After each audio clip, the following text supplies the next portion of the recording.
Welcome back to our continued coverage of the NECC Hearthstone Quarterfinals. If you're just joining us, Nate Crusade fell a little bit shy to Steve from Durham, the 3 seed, taking home the dub over the 6 seed. And we're going to see if that trend continues here tonight, Orbital, as our next matchup will feature NoahSM, the 3 seed, taking on KingMeelo at the 6.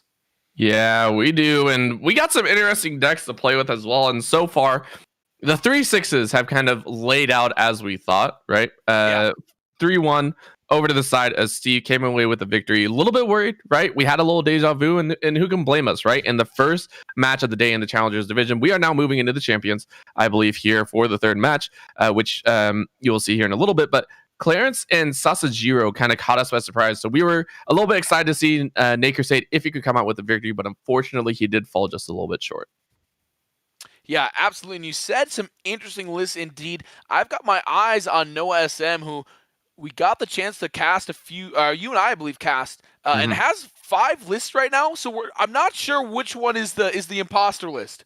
I'm going to assume that it's the priest, but you never know because on the other side, KingMeelo does have a priest right here, and it's that priest list I believe that we just saw, that spell priest running 2 of the Sethic Veil Wearers, some of those Draconic studies that we saw featured so prominently. In addition, Yogg Saron at the top end. What do you make of this spell priest list? I mean, so these are actually, it's kind of funny because both of these priests are actually considered spell priests, right? However, they're both running significantly different 10 mana cards. So for the side, I believe, of NoahSM, he's actually running the Cthulhu the Shattered. So he should have a little sprinkling here and there of extra spells to work with. So that. Yeah, Orbital did have a bit of a technical difficulty there. Talking about these 2 spell priests, listen, actually, Jody said a second there was Mick, but yeah, very interested to see. We didn't get to see the top end of this priest list earlier on, featuring the Ogremancer, the Zrelia. We saw Soul Mirror come through one time, which is absolutely a fantastic card. Can deal with a lot of different unique boards. If they have death rattles, you inherit those death rattles. So it's very interesting to see. The other thing we haven't seen yet today is a mage list, which we are seeing coming out from the side of KingMeelo. Once again, KingMeelo will be the 6th seed in this matchup. It's a deck we've seen a few times over the course of the year. I've not seen it as much since the latest expansion did come out, but it's a list that I do like a lot. It has a lot of options, and it has a lot of card generations. Babbling Book is just the absolute classic. Play it on turn 1. Did I get a card that alters the state of the game forever or not? When you slap that bad boy on turn 1, you're going up against Murlocs and you get a Flame Strike or a Blizzard. Oh my goodness. Absolutely massive value from a 1-drop. So excited to see how that does come through. It does look like it's been a turn, so Orbital's been unfrozen. It's been 1 turn, only 1. That's all I need, and don't worry, another Frostbite will be coming shortly. In the meantime, I want to talk about the fact that this is actually a spell damage list, which is this mage deck, I believe, is considered one of the highest cost mage decks that are currently in the ladder climbing. It's I think 11,000 dust or something of the sort. Woo! So ridiculous pricing for what feels like you could run a deck of Lunacy build and still get something of the same. But again, a little bit more structure to this. So like you were saying, we've seen very little of it lately because, number one, it's a high cost, right? You can't build it very efficiently if you don't have a lot saved up. So this, I feel, is going to be one of the primary decks that KingMeelo will be hoping to kind of push himself up and above. Yeah. Absolutely. My eyes are also drawn to KingMeelo's Paladin list here. It's not the secret list we've seen a few times today. It's more of a traditional low-to-the-ground Libram aggro. Does feature a full set of Penflingers just to get a little bit more damage through. How do you like this list compared to the new hotness that is Secret Paladin? Honestly, we'll always prefer Librams. Librams just feel like they give a little bit more in terms of what's there. You know, your high point is much higher. It feels like instead of the secrets tend to generate, specifically, it feels like due to the opponent. You have to wait for your opponent to give a lot. Like in that instance, I think it was against Nate Crusade, right? You're praying that Nate Crusade throws down 3 cards to be able to activate that secret, right? In this sense, a Libram, it might be a little bit slower off the stack, which is why a lot of people feel it's very boring to watch. But it's much more stable in this Paladin deck. If you're looking for stable and reliable, you always fall back to the Libram and the Libram decks. Yeah, absolutely. And on the other side, the higher seed NoahSM is running the secret paladin list that we talked about.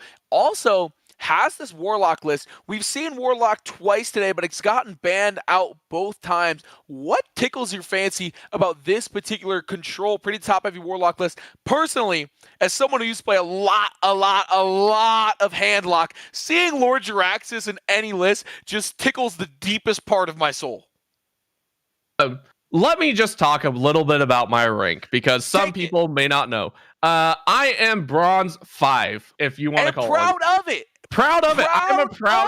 I'm a proud bronzy. And yet, this is the most infuriating deck I think I've ever gone against. I have faced it at least 3 or 4 times now, and it's just infuriating to know that no matter at what health they are at, they will never really feel out of it, right? That's the whole point of this. You keep healing up, you keep regenerating whenever you want to. You lay down these 9 and 10, and all of a sudden you are swamped. So that's all you're really hoping for, and it's just infuriating, right? If you do not close out early, or if you do not have a massive burst to be able to work with, you will not win this against this deck, right? It is not a slow burn. You have to basically torch this thing with the grenade as quickly as possible and pray the grenade does enough damage to actually scatter them to ashes, or else it will recollect. You will see that weapon come and smack you in the face whenever 9 mana rolls around, and you will cry. That's about it. Tears guaranteed is bronze tears. Let you know, bronze tears. Are bronze tears more or less valuable than silver or gold tears?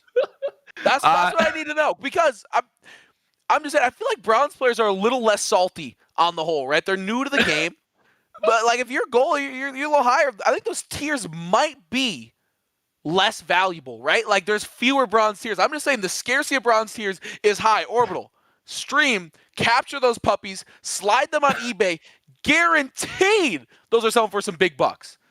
If you really want bronze tiers, please sit up my DMs. I'm sure it'll be fine. But it's crazy to see some of these decks, right? And again, these warlock decks, again, infuriating to see, and I love it so much. So if it's played, if it's not banned, I pray to see that come out.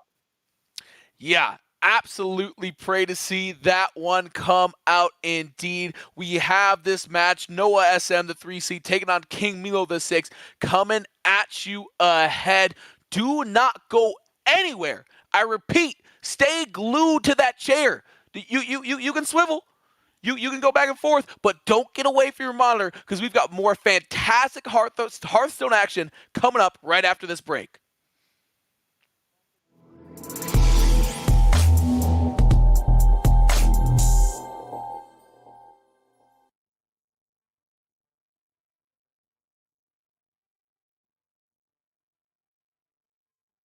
What sound experience would you like today? I'll have the fantasy pack. Good choice. And could you make it a Cloud 2 wireless? On his way, sir.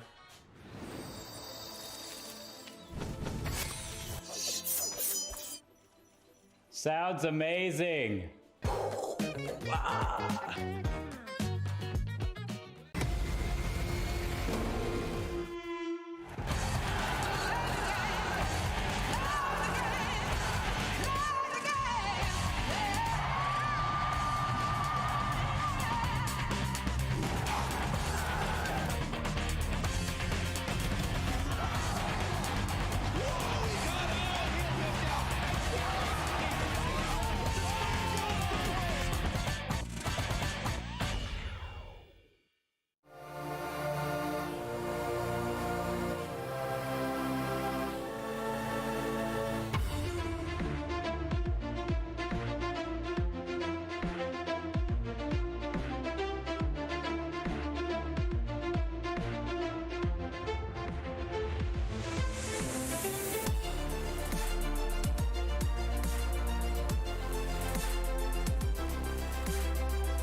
Hello, everybody. Welcome back to another week of Collision Hearthstone here on NECC. Today, we do have a matchup against the likes of NoahSM and KingMeelo here for the for the third match of quarterfinals we have going on today. So, I mean, when we're really just looking at all these deck lists, I'm excited to go over what we got going forward. Excited to see we get to see a little bit more out of both these guys overall.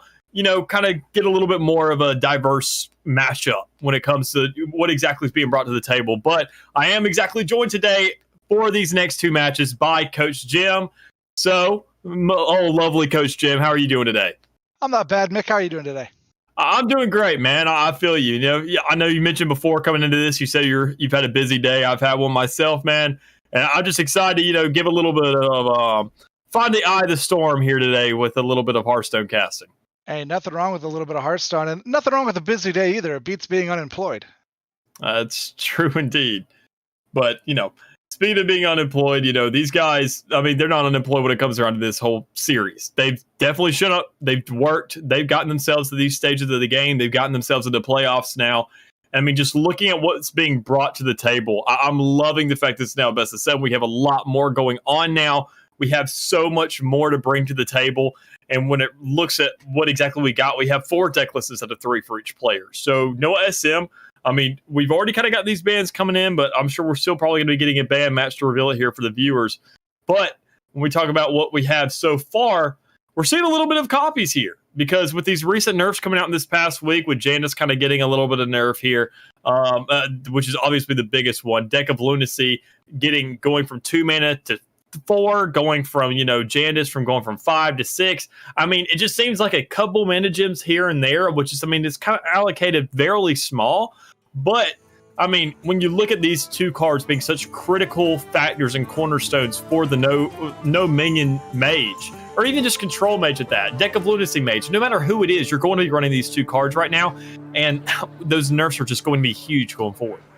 Oh, they will be. And the other thing of note, we're looking at the deck list here. No rogue, no hunter. In either deck list. So looking probably like a little bit slower games, perhaps. Gonna go a couple more rounds per game at this point. Yeah, and I mean, the only person I really see kind of going off meta with that would be the side of the Warrior. With Rush Warrior, I played it a little bit in the meta. I've played a little bit myself here on Ladder. And I mean, it's a very strong deck, but if you don't get those right draws right off the beginning, it's all about synergy in your hand. There's not very many cards that stand up by themselves, have a very kind of huge impact going into things. So, I mean, you have to go ahead and find those synergy cards. You have to find enough to build up your hand because it's almost a hand buff, essentially. And then also looking at, Druid, that also being very aggressive. The token Druid here from NoahSM, that's also very aggressive. But on the other side of the spectrum, I mean, the only aggressive deck you have from KingMeelo is going to be this Paladin. And right, so we're, like I said, most likely going to be seeing a little bit of slower games, and it looks like both Paladin decks are actually what are getting banned, as they've gone into the ban game here. Yeah, and that's super nice to see. I got to say, I love that because, I mean, Paladins being such a strong deck, you don't have all that much to play with, really. I mean, you know exactly what you're going to have coming into this. You know exactly what both sides of the field are going to have. I mean, obviously, we always get to see what's on both sides of the field, seeing both hands and both sides. But overall, just how everything's, kind of playing into it, you do know, I mean, right here, just everything's gonna be more of a control game, and that's what I love about this. This whole archetype, this whole Forge and the Barons, everything going forward, they're playing into that more, and we see that mostly with the absence of Rogue. Obviously, Watch Post Tower being a huge factor in that, but with the nerfs also hitting those as well in terms of how much health they have, that's also going to be a big factor of why we're probably not seeing that today. Yeah, I agree, and I am excited of what we are going to see. I haven't seen a lot of Priest decks so far this season. And they're both gonna have to play a Priest deck here, so I'm looking forward to those. Either banned out or not on the deck list earlier in the regular season here, at least not in the games I was casting. So I'm excited to see some of those, just for something different, a little taste of something new. Yeah, and overall, when we're looking at Priest, I mean, we do have 5 deck lists from NoahSM, and his Priest is actually going to be that secondary ban coming in when you, enter in a couple extra deck lists. I mean, obviously, you love to have options. You love to flex those decks and how many cards you got in here in the meta, but you only have so many decks you can bring into the competition. So, I mean, we are going to be seeing NoahSM play that more aggro kind of role. We're going to see him already starting out here with the Rush Warrior against this Control Warlock. And I got to say, Control Warlock, just overall, I mean, it's felt unbeatable darn near. I mean, there hasn't been much you can do to it. I mean, it's all about resources and getting that Ticketus down and just burning 5 cards from a man's deck, and especially with how many legendaries that are inside this Rush Warrior archetype, that's going to be huge. No, it's going to be a disaster for NoahSM if KingMeelo gets him off. Yeah, and I feel like already starting here with this armor vendor, I mean, obviously it's going to play into, you know, the likes of Warrior a little bit, but I mean, I feel like also in a certain sense, it's going to be pretty darn close with how much Warlock likes to burn out his deck, how much cards that like to be drawn, how much necessary, like, kind of cornerstones and little assets here and there that you have to play to keep the whole kind of tide going in your way. I mean, starting off with that armor vendor alone, that's going to be a huge player into this. And then going forward, also seeing that stave dive, that imprisonment, I mean, all kinds of deals, and seeing that Yashiraj right off the bat. Not exactly what you want to see when you had the likes of a Talon in your hand as well. Yeah, no, there's that's not in what you want to see in your opening hand, and another card you don't want to see early on there. Just a very expensive hand here for KingMeelo. Could be a problem here in the early going. But that is going to be good though here for the likes of KingMeelo, going ahead and drawing that Sociologist. I mean, only issue you have to really consider is the fact of how aggressive this kind of warrior archetype is. It really plays into a lot of minions being on the board. Otherwise, you're not going to get that rush keyword off. But, I mean, when you get the Talon, the next thing that is going to be drawn off that once KingMeelo plays this out, if he doesn't draw it by any means before, then it's going to be that Ticketus. So he already has the resources in hand to go ahead and corrupt that card, get it to the effect where it's going to burn Noah's deck instead of his own, and allow himself to kind of synergize with that Yashiraj. Oh, he will. He just has to get to that point. So Noah just has to win this game early. And I think he's more than capable of doing that if he finds the right things here. I mean, with that Kargoth, obviously that's going to be a long play, getting that Kargoth Prime. But now with all these weapons now coming into play here from NoahSM, that's where the deck really shines, especially having this Sword Eater to follow up immediately once you get rid of this Fury War Axe. You're going to have another one ready to go and another 6 damage right there on the board. And I feel like Warlock's face is looking a lot more tempting than the likes of the Armor Vendor right now. I have to agree on that one. Interesting. I think they've got to be decided between the Outrider and the Broomstick, right? Yeah. I mean, that's got to be it. You have to sit there and find. I want to say probably the Outrider is going to be the better option. When you look at the curves that are in hand right now, Broomstick, when you have so many minions in hand, when you look at his hand overall, the only thing that doesn't have Rush is going to be that Sword Eater. I mean, so everything else has Rush. You don't need to go ahead and allocate the extra 1 minute to getting a Rush minion. The Dark Moon Rabbit is actually going to be the option here, which honestly I can kind of respect, because when you get into those later stages of the game, when you're trying to go ahead and get that little board control, when you're trying to control the control, I mean, that alone, that's going to be a big card playing to that, because he knows the Yashiraj is going to come, he knows the Ticketus is going to come, and those are some big hefty minions that you have to take down fairly quickly, otherwise you're going to get overwhelmed. No, you are correct. I just didn't know if they were going to go for it early on here, as it does not help them early. As you talked about, that they're curved pretty good right now, so they could think that they might need it, as you said, if they stall out a little bit around round 7, round 8. That's definitely where it's going to come into play.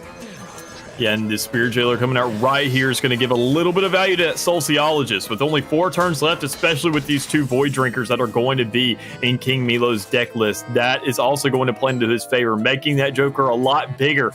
Only issue is with that taunt aspect, a lot of these minions are going to go ahead and allow that rush keyword to come into play, give it a little bit more value. And I mean, ETC now being in NoahSM's hand, that's going to be a big factor also. When you have the likes of having all those minions on field, it's not just that one turn that he gets that rush down. It is every single time that minion attacks, and anytime he allows something, he puts a minion on the field to actually attack. I mean, that's going to be a huge player going forward. And I think he's really just trying to stack up the board right now to get the most out of that. I think you're right. Coin being popped here for the Void Drinker. So that's going to be a big boy on the field there. Yeah, that coin right there playing a big factor into that Void Drinker, just allowing yourself to make that 7-8 onto the field. I mean, it's really the only option when you had the likes of a 4-4 and a 2-2 here on the board, having 5 more men in this next turn to play with. I mean, KingMeelo, he has plenty inside of his hand to play with, and I think he's going to be waiting out this Hysteria. Honestly, he could have opted for that with how many Soul Fragments are in his deck, but already burning one of those with that Void Drinker is going to be a big player going forward. I think at this stage, he's just going to be looking for those taunts, finding a way to just get as much as he can out of that value. But speaking of value, Kargath's going to come out, and that's going to put an 8-mana 10/10 in hand that's going to give that man a lot of armor if he can get that effect off. Oh, it will. And getting rid of the 7/8 also not a bad thing at all. And being able to do it while still doing a little bit of damage to the face, always a plus. Yeah, especially having all these spells in hand, like the likes of those 2 School Spirits. That alone is going to be 4 more Soul Fragments that you can get into your deck. That's going to be a little bit more synergy for that Sociologist. And I know exactly what KingMeelo is going here for. He's trying to get that Talon Forward down. He's hoping that dies this turn alone, so next turn he can find a way to, build up the value that is that Sociologist, get that down, corrupt the Ticketus, and go ahead and start burning down Noah's deck so this man doesn't have as many resources to work with. With that Prime already being shuffled in there, that's going to be a huge factor going forward, because if that's burnt out and this man starts running out of cards, he's not going to exactly get the factor or the extra 10 health, which is going to be 3 fatigue turns. Yes, no, 100% right there. Parade Leader comes down, though. Not a bad card. In fact, probably a turning point in this deck for him if he can keep it active. Yeah, and that's always just a big factor. I mean, especially anytime I've seen any other guys on ladder play this card right here, Parade Leader, it's almost a soft taunt in a sense. Finding a way to go ahead and get that, that every single card in this man's deck for the most part is going to be those Rush Minions. Getting those Dark Moon Riders right there, playing right off of it, it's going to be huge. And they don't only just have them for this round when they have Rush. They have them going forward, so you know that KingMeelo has to do something right here to allow himself to kind of, clear this out. And I feel like that's where these School Spirits are going to play. I think that's kind of where he has to play right now. The way that his hand is kind of coming up here, yeah, and that's what we're going to see. So have another armor vendor there. I mean, with these 2 School Spirits getting that cleared out, you're going to have that Imprisoned come up next turn, but that's only going to be 1 minion, and not really have anything else on board, not wanting to opt for the Sword Eater, and have that second 3/2. I mean, that's just going to go ahead and waste that Fury War Axe. So, I mean, that's a very kind of well-played turn there for the likes of KingMeelo. He may be down on health, but he's not down on resources by any means. Having that Cascading Disaster also in hand, that's going to destroy 3 enemy minions. That's going to play a huge factor if NoahSM can find these hand buffs to make his threats that much larger and that much crucial. Oh, and NoahSM has a really good hand. They just have to figure out how to play it correctly, I think. Great hand. Especially with that Playmaker right there. If you get that down by any means necessary, you're going to have a lot to play with. And the Sword Eater actually coming out this turn, going ahead and wasting 3 damage that could have been that sword if he had opted to save it for next turn. And instead just going it right on the board and giving KingMeelo a pretty chunky Sociologist right there to clear most of it out. Not killing anything, only doing 2 damage to each one of those released souls, but still having 2 left on the board with that full health and a free 5/5 as well. Yeah, no, that's a big turnaround play here. Now, what comes down to is what is the response from NoahSM? That's entirely what this is going to come down to. He doesn't have all that much board clear either. I mean, obviously, he's going to be running the likes of, one of these Overlords, or when you look at Blade Master Samuro is going to be a huge factor for something like this. Only issue is he doesn't have one of those available in hand. He's going to have to play this out as best he can with that Rockera. And with this Playmaker, as well as ETC, and that's going to be 4 damage to face, and a little bit of trades here and there. But, it can only take you so far, not able to trade out everything you want. Yeah, no, not at all able to trade everything you want. But, chipping away here at the Warlock, I mean, sometimes, if you chip enough, when you hit that one card that you've been waiting for, that could end it. We've seen it before. You know, playing the long game only works as long as it works. You only have so much health on your side. So eventually you got to do something. So just being able to keep chipping away at it, never a bad thing. And KingMeelo having a lot to actually retaliate with that. Seeing that Lucky Soul Hoarder, great play by the man. Getting those 2 soul fragments into his deck, looking to draw one of them, and he does, giving him 2 of that health back, and with plenty more in his deck, having 6 remaining, he's still going to have plenty to play with, especially having another Lucky Soul, having plenty of card draw with that hero power, and the armor vendor coming down. I mean, this is where the tides, I feel like, turn into KingMeelo's favor, and we really see Control Warlock just stepping it up within the likes of 2 turns, just locking out this board. Intriguing though, if they, next round, the rabbit could be huge next round. And I agree. And whenever you look at its impact, it has a cleave effect. It can go ahead and clear out 3 of those enemies. As long as they don't have any kind of divine shield, they're going to take that damage and they're going to die. Only issue is this kind of whole board ordering that's going on right here. You sit there, you want to at least keep 3 damage alive no matter what. So you see the likes of Sociologists, you see these released souls, you see how everybody's lined up. And that 6/6 may be a big factor coming forward for the Start Moon Rabbit from KingMeelo, because now he's going to be forced to attack that, and it's going to trade out, and he's only going to clear out that 6/6 and that 1/3. But Kargoth may be a big factor for this right here, giving himself 10 more armor to play with if he can go ahead and throw it down this turn. Kargoth could be huge right now. These old bones just keep moving.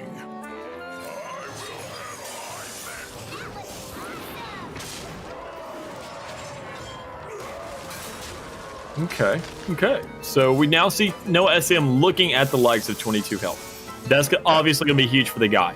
Only issue is at this stage in the game, you need that card draw. That Warlock hero power, he's going to keep on drawing. He's going to get those soul fragments. He's going to find a way to keep himself up, especially having that corrupted Lucky Soul Hoarder, having this Yashiraj that's going to come down right here. But what could come out of it? I know the Cascade Disaster. Okay, another Lucky Soul Hoarder. Excuse me. So he does get a little bit of value out of that. He gets a free board clear and a free card draw with 2 more soul fragments shuffled into his deck. And we're now looking at a full board with the likes of a 10-10 and a 5-5 against, I mean, literally nothing. Yeah, no, that was a great play there. KingMeelo got the best out of that one. You know, the rabbit can get rid of the left side of the board, but there's still enough left there to end the game. Especially sitting at 7 health, you can only really do so much at this stage in the game. Having that cleave right there, that leaves 7, 10. I mean, overall, you have 7 even without that Lucky Soul Hoarder, without that soul, that released soul, without any of these other things to play with. And I think NoahSM knew exactly what was being thrown at him and said, you know what, we're going to call that round 1. Yep. And they got close. They got close, and KingMeelo just got, they held out long enough. Able to hold out long enough, which is the name of the game they were playing, and able to take that one right there. Yeah, and that just really just shows a testament to Control Warlock. The fact that this man can sit there, take all that damage, KingMeelo can just literally sit in that side of the field, sit on the side of the board, say, you know what, go ahead and punish me all you need to. I'm going to be playing these large cards over and over and over again, making sure that those smaller things that can get corrupted, they're going to get corrupted. They're going to shuffle more soul fragments into my deck, and I'm going to get that value later.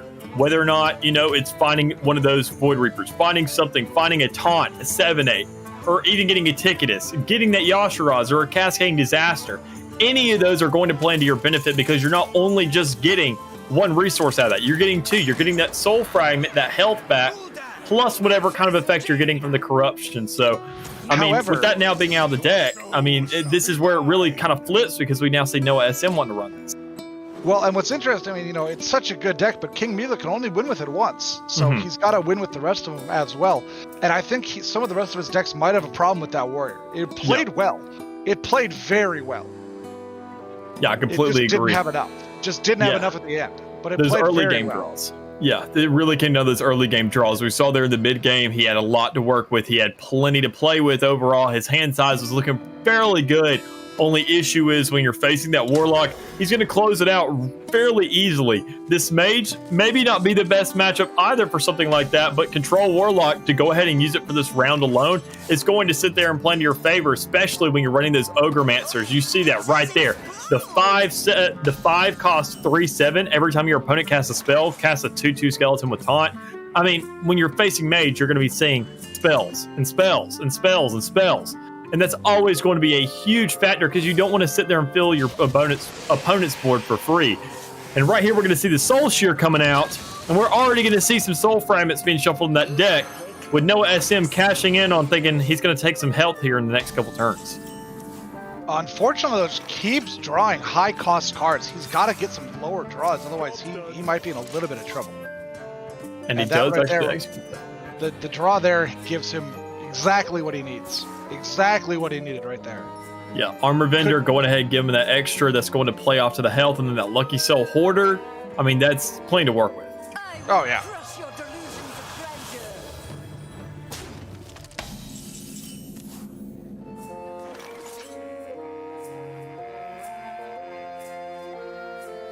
Right here. Hysteria.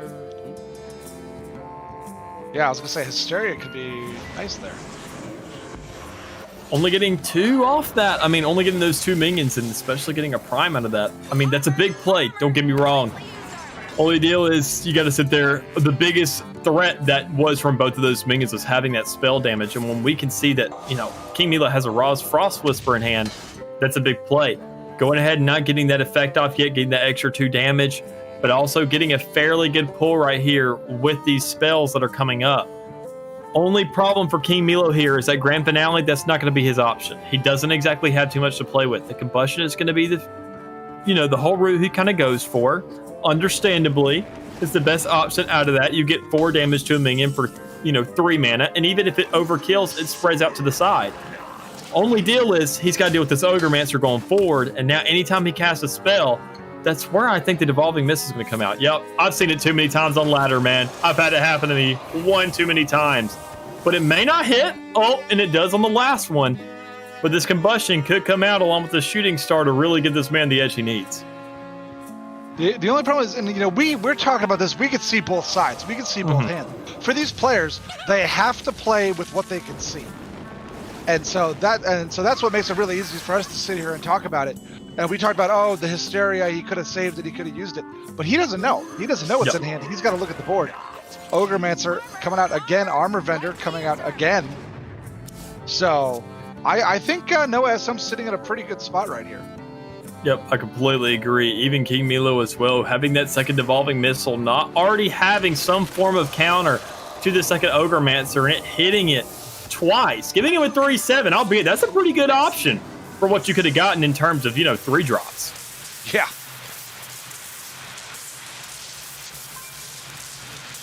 A little bit of a build here. Probably going to opt for the King's Blood. Is what I'm at least thinking. Fire Bloom would be great for the likes of a Control Warlock. Only issue is you're getting in these later stages of the game.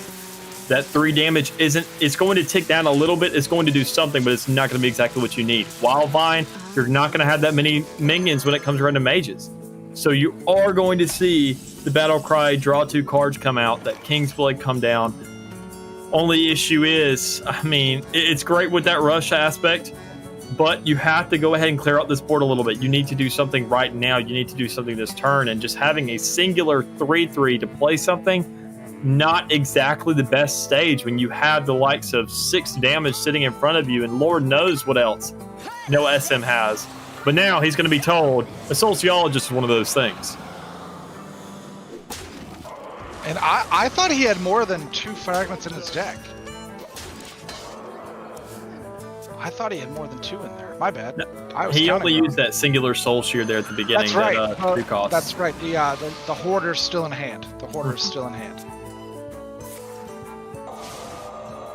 We were talking about it so much, I thought they had played it. Yeah, that's fair. You'd only expect that out of Control Warlock. You expect a lot more Soul Fragments. You expect to get a free board flood out of that, which we see every now and then. But I mean, overall, in this kind of setting with the way you need to play out the board right now, I mean, just Sociologist having that 5/5 on board for 7 mana, getting that extra 6/6 in stats allocated to 2 minions. I mean, you can't really complain by any means necessary. And I mean, when you look at this, the whole options laid out in front of KingMeelo right now. I mean, speaking of options, he just really doesn't have a lot. He's got to force that 5/5 into the other one, into the Sociologist, and just leaving those same 3 kind of threats on the board, another 7 damage going forward. I mean, what exactly can KingMeelo do going forward to actually play this out? I don't know. I'm intrigued as to why they picked up the Fireball instead of the Devolving Missiles, which were doing work. Let's be honest, they were doing work. And we're getting to the later stages of the game here. You know Warlock's going to have some big boys coming out. Yeah. And that could have been huge. I don't want to sit here and be the Monday morning quarterback, and they draw one right there. So, what do I know? But just a huge card. I think that's exactly what he's opting for right here, and I was thinking that's kind of what he was going for in a little bit. Opting for that Solarium Prime. Getting a deck of Lunacy! We love to see it, baby! Getting all those cards a lot better now, getting freezes on the board, and I gotta say, for one of those being great, a 1-cost Fireball, that Solarium Prime being exactly what KingMeelo needed to turn the tides, now having so much damage to work with, so many cards in his deck that are going to play in his favor, and having, you know, plenty to work with, having that cram session to pull a couple of those.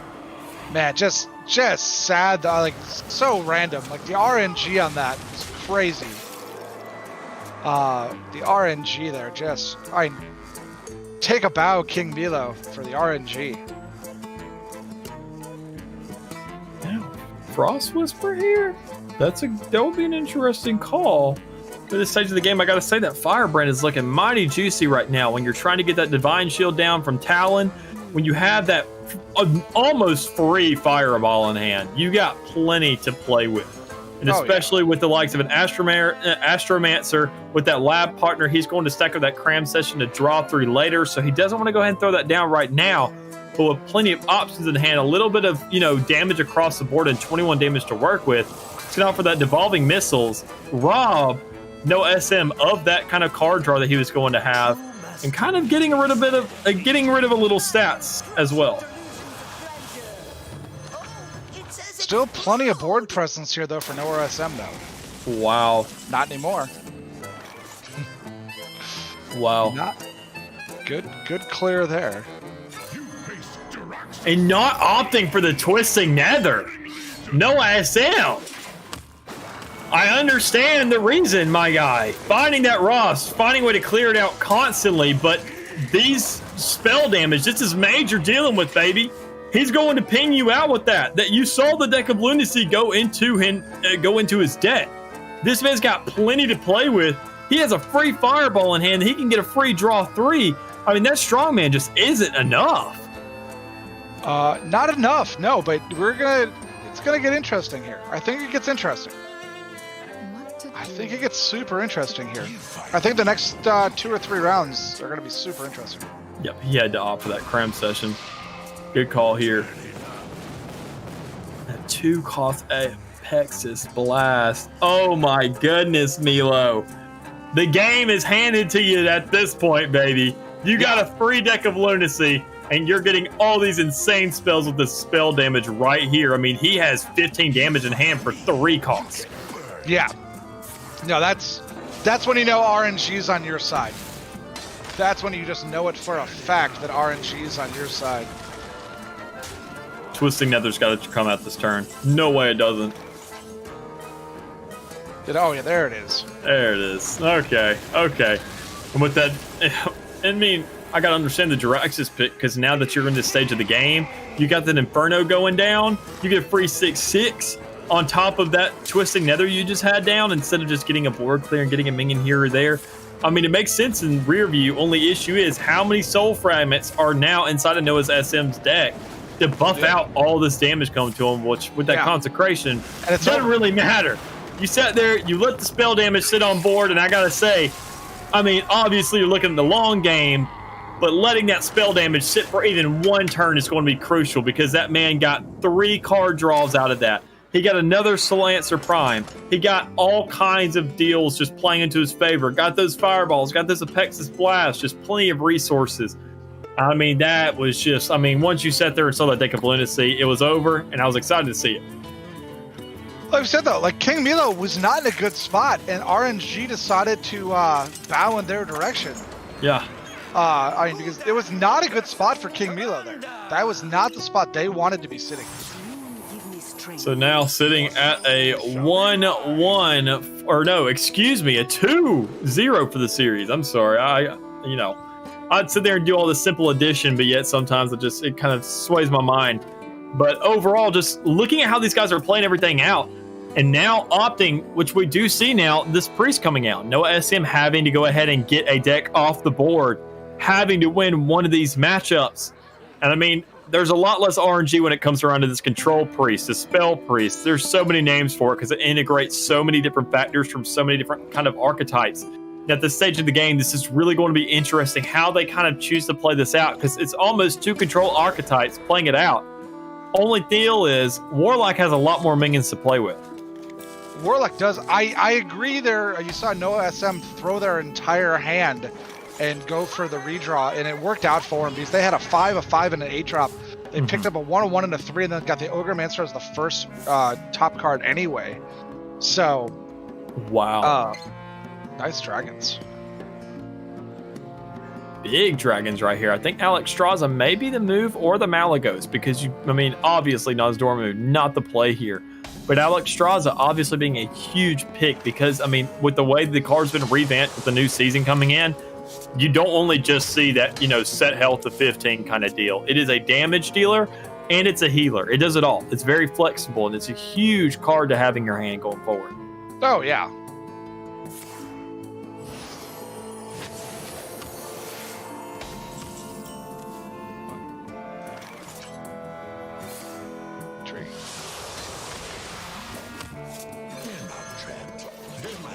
Alright, so Spirit Jailer gets some early soul fragments in there.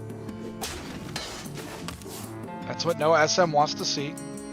It is indeed what he wants to see.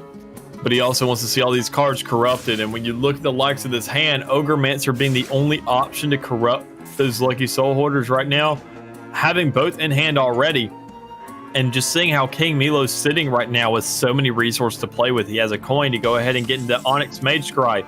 He has both discounts from those Draconic Studies going into this next dragon that he's going to play next turn, and with that spell burst, having that coin and that apotheosis to play with, this man obviously hasn't played anything just yet. You're facing a priest. He has that hero power to re-heal himself if you get any damage down, but it's not going to do anything in the long range because of what kind of hand we see that he has right now. So many expensive minions, which priest does a great job of utilizing.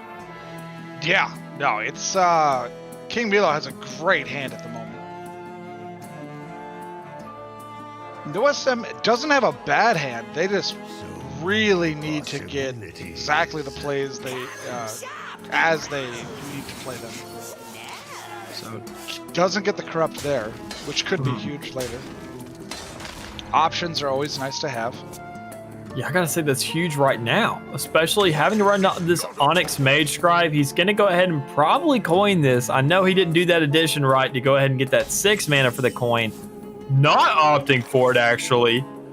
But, I mean, still, when you're looking at the likes of NoahSM, he's relying on these cheap draws right now. He's gonna get that Ogremancer down. He's gonna get one of those Luckies actually corrupted, after having to play one last turn that just only gave those 2 soul fragments when you had to look at these kind of shuffles and getting these corrupts off at this stage of the game.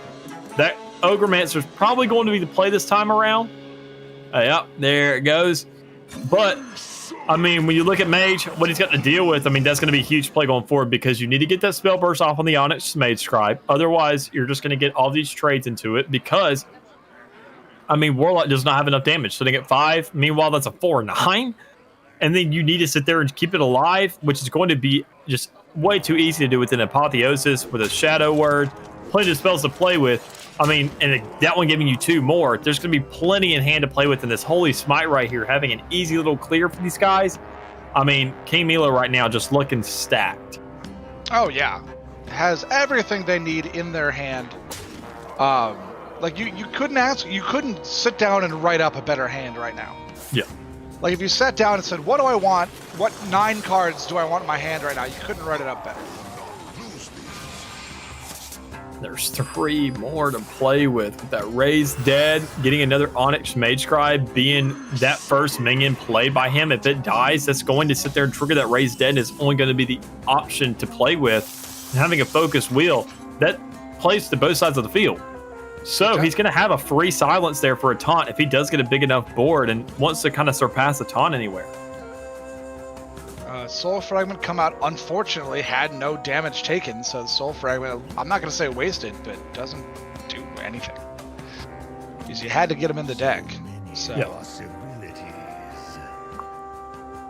And kind of big on rear view when you see if you waited out that Ogremancer, you probably would have taken a little more damage. But if you get those kind of triggers from those Soul Fragments, you would get the health back. Everything will kind of buff itself out and be fine and dandy.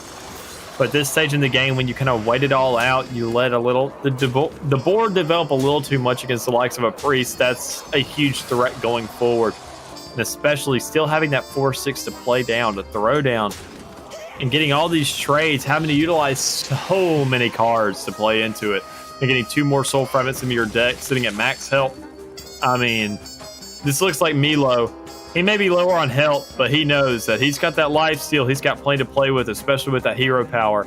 I think he's pretty darn confident he's winning this. Oh yeah, no. With that hand, you have to be confident you're winning with that hand.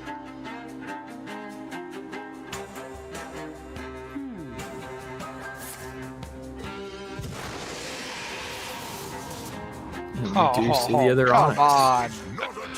Oh man. Oh, that's just painful. As hard as it was to get rid of the first time. Yep. Painful. I know it maybe sound like a weird option, but I mean, KingMeelo needs to start juggling spells here. He's only got so many big minions. He obviously was probably going to want to heal himself with that Alex Straza, but when you have a hero power like, Priest, you don't really need it. Especially, you need to go ahead and clear out your hand a little bit enough to play that Malagos, get the value where need be, or go ahead and get those 4 spells down for that Yogg-Saron to get a trigger.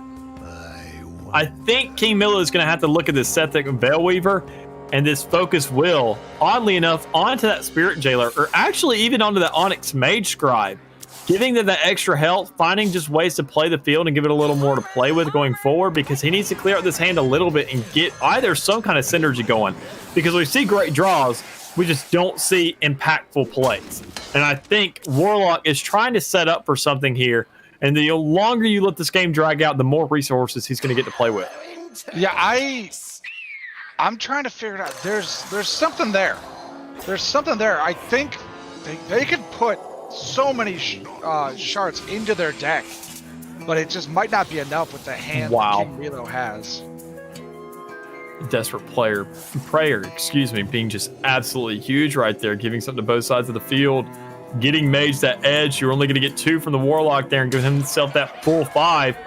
He needs to actually opting for the Draconic Studies, oddly enough. When you have that Veilweaver on the field, you want to play that Focus Will usually to go ahead and trigger something else, juggle out those spells, because, I mean, obviously, you're kind of worried about your hand size at this point, but you shouldn't be at all. When you only had 8 cards at that stage, you can juggle it around, make sure you have a little bit to play with. And with having things to play with overall, with that Ticketus now being inside of NoahSM's hand, that's going to be huge going forward. You get this strongman down this turn. Next turn, you start burning the heck out of Priest's deck and start giving this man, putting him on the clock and giving him something to worry about. Yep. Absolutely. That Mage Scribe is just so huge right now, though. I mean, it's something. That's for darn sure. But I mean, right now, that's 6-12. When you look at what Warlock has, this man gets a corrupting disaster. By any chance, he's going to have, plenty to play with. The Veilweaver already getting knocked out. That's going to be a big play right there for NoahSM, not giving KingMeelo an opportunity anymore to juggle out these spells. But, I mean, pulling that Mindbringer, not the best draw you want, because, I mean, you don't want this man's hand. He's not playing anything. Yeah, no. You, wow. That's the first bad draw we've seen KingMeelo get, I think. Yep. Could be great if he notices by any chance. He may actually opt for it, albeit that would be a very, very big play for KingMeelo if he sits there and trades out after that strongman goes down, trades it and plays the Ticketus on his turn, burning out Noah's deck. I think that would be game. Oh yeah. Although it's looking pretty decent right now anyway, with two big boys on the field. Probably going to see the strongman and the drained soul come out right here, finding a way to close this out a little bit because, I mean, by no means necessary is NoahSM worried about going for face damage. He needs to clean out this board. You have 14 damage looking at you right now. Lord knows what KingMeelo has in hand if you're in the shoes of NoahSM to realize what kind of buffs he could have coming. We know he doesn't have any, but that's not what NoahSM's worried about. He's seen one Apotheosis, he could see another, and he could also see just any kind of damage coming in here somehow, and not giving us the best opportunity. Getting his soul fragment right there, albeit plenty to play with. Only issue is you've now limited your options to only playing that strongman if you want to get that corruption down. Yep. I don't think that's what they're looking for though. I think they're looking for something else. What do you think he could be looking for? Well, he's got the Nephis. Sociologist? The Nephis. That's true too. Twisted Nether as well. Oh, I'm sorry, Nether. Sorry, that's what I meant. Sorry. But he'd only get 2 out of that though. Envoy Rustwicks being a great draw would have been awesome, 4 turns ago. But at this stage in the game, I mean, you're only getting these trades out. Obviously, getting 8-8 off the field is going to be a great play. Only issue is having that 6-12 with lifesteal, not as impactful as it could be when you're sitting at max health in KingMeelo's shoes. But I mean, this man doesn't need to worry about board control right now. He doesn't need to play into that. He's only looking at the likes of a 3-4 and, a 1-2 or a 1-3, something like that. I mean, man's not concerned at all by any means. And getting that insight to go ahead and synergize, get corrupted off that skeletal dragon. I mean, NoahSM, he's on the clock here. I don't think he realizes it. I think he actually does, but he's kind of playing a little bit ignorant, just looking for something here. And I mean, Hysteria is plenty to play with. When you see all these big minions are going to be coming back out here, and it's going to be played, go ahead and get that Envoy down. Let it play into the field. Let that Death Rattle trigger. Give some damage into that Hysteria. Only deal is he's got to use it at the almost perfect time to allow himself to get the most out of it. He could strongman into that Hysteria. That could get interesting. Well, being a 6-6, that would be an easy clear right there for the Mage Scribe. I mean, you obviously want to opt for the Skeletal Dragon, but that Mage Scribe is just a lot bigger of a minion. You're getting resources, or maybe actually it's almost opportune to leave that Skeletal Dragon in hand at some point. Sometimes you may want to sit there and see that, if he's got all these big cards, he's not going to play it that much. Trying to keep it alive there, getting those trades, and having a perfect lethal right there when it comes to those cards. And now the strongman, so now he gets the corrupt on everything else. No, he gets the Ticketus. RNG. Play the Mind Render, baby. Throw it out. No, RNG throw it out. Signs. Throw out the Mind Render, Meelo. You know he's got Ticketus. You know he's got it. Oh, he's not going to have enough for the whole synergy this turn. So it does seem like that Ticketus is going to come out next turn. It's going to be that 8-8. That's going to be a lot to play with and play into when you're sitting in KingMeelo's shoes. This may be the exact turn right here with that Mind Render not coming down, not getting that synergy with the Ticketus. That may be exactly what NoahSM needs. With that Yashiraj in hand, with that Envoy, that's going to be another Ticketus for 0 cost going forward. That's going to be 10 cards out of the hand, or the deck, of KingMeelo, and that's going to be 4 cards to play with as a whole. Yep. You got to think it's coming out this turn. You have to think it's coming out. It has to. It's, you've been waiting, you've been biding your time. Now is the moment, because you could still get other stuff off behind it. You have the mana to get something else off behind it. He has to play this. Nothing good. No. You can still draw a card. You can still draw a card and try to draw something. Yeah. But you got to play the tickets now. You have. I mean, to also draw a card, he would have to sacrifice the whole idea of he's taking 2 damage for this. A Soul Fragment, that's going to be a good buff out. So, playing to his favor here. Playing again into his favor. getting that sociologist, that may actually be the option he goes for. As much as I don't agree with it, fragments are left. I don't know how many. he's got 5. He's got 5 still remaining in his deck. So he's going to play this ticket this turn, which it looks like he's going to because he needs to win this deck race. He only has 8 cards in his deck with all those soul fragments calculated. Gotcha. And he's going to have that envoy to kind of juggle off of to sit there and give himself 3 more legendary minions if he goes ahead and gets the chance.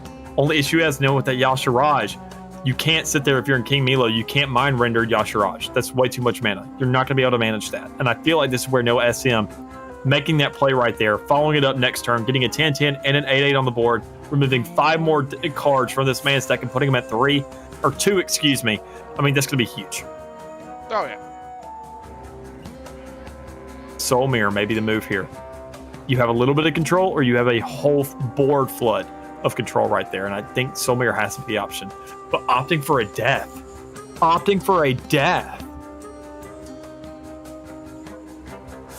Meelo. I can't think of any kind of options that wouldn't be good. You know that he's going to be running Envoy. Okay, he does go for the Soul Mirror. Okay, that's a good option. That's a good play right there for the man. I got to say, I was a little concerned there for a second. But it seems like KingMeelo does still have a little bit left in the tank. He's not going to have much to work with having 1 card in his deck next turn. So that Soul Mirror, if he can find a way to, copy that Envoy Rustwicks, that's going to be huge, giving himself 3 more cards to play with in hand.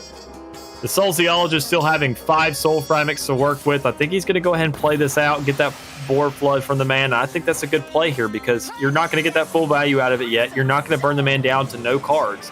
But next turn, that Yashiraj, my spidey senses are tingling a little bit. I feel like that's what's to come.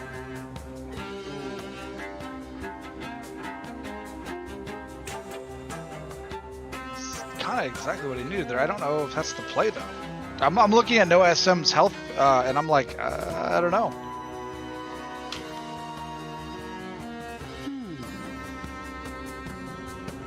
I mean, for the most part, KingMeelo has no direct damage. You don't get that out of Mage, or out of Priest, excuse me. I mean, you don't get any real face. You do have a lot of board control. You have that Condemn rank 3. You have that Hysteria.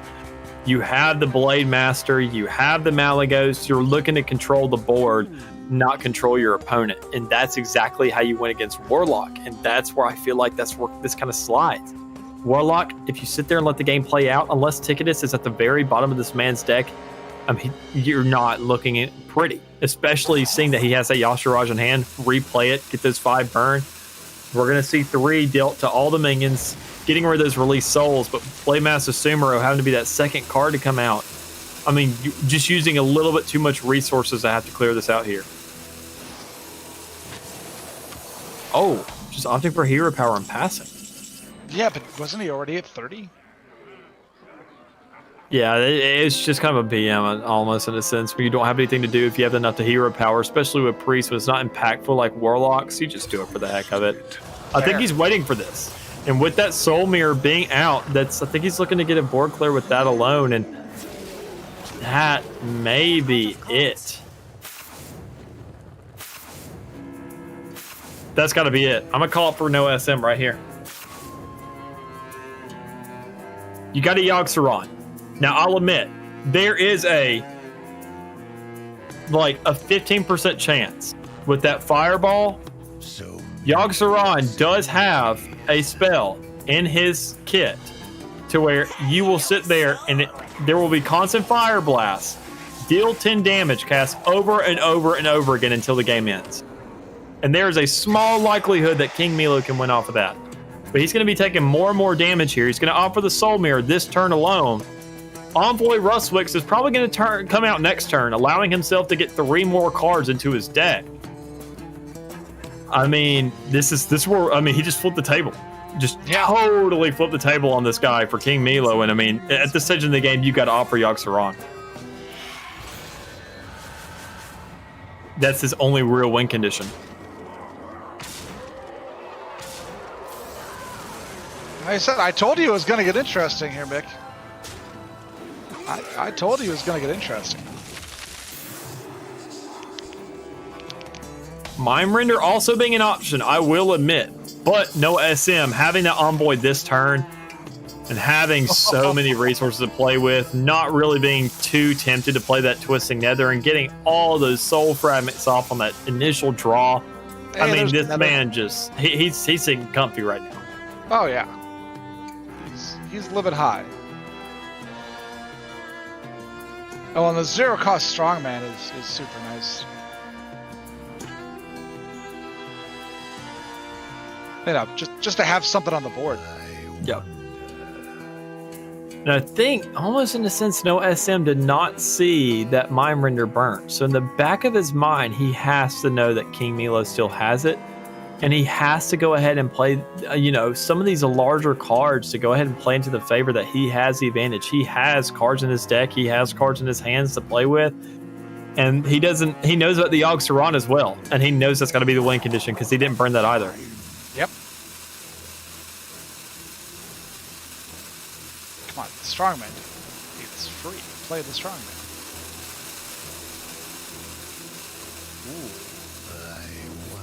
Okay. Then the strongman. There. No. There we go. Board control. We like to see it. We like to see it. Now, Yogg Saron, I'm calling it go. right here. Yes, sir. Spin Let's the see what we wheel. get. Spin the wheel, baby. Spin the wheel. Come on. I understand. Mind Render could be an option. I will be it. But I don't think he knows what the Envoy, with him still having cards in his deck, Yogg Saron's the move. And here we go. Round and around the wheel goes. Where it stops, nobody knows. That's the worst option. Oh my goodness. Oh god. I feel bad. I feel bad. That is the worst option you can get against Control Warlock. I mean, Man's just gonna kill it. Straight up. He's just gonna Twisting Nether that, or he's gonna Lord Jaraxxus. He's probably gonna Twisting Nether because he doesn't want that 13-11 on the board.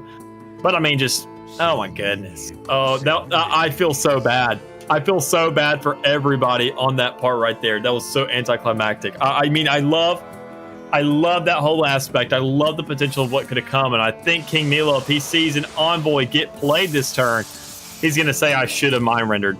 I should have switched things out. Which if my Envoy still hasn't played this turn, he still has a chance. He's going to Mind Render this turn. I think he kind of has to. Yeah, that's the only option he has. Malleus being a 4/12, that'd be great and all, but you need cards to play with, bud. You need something to work with.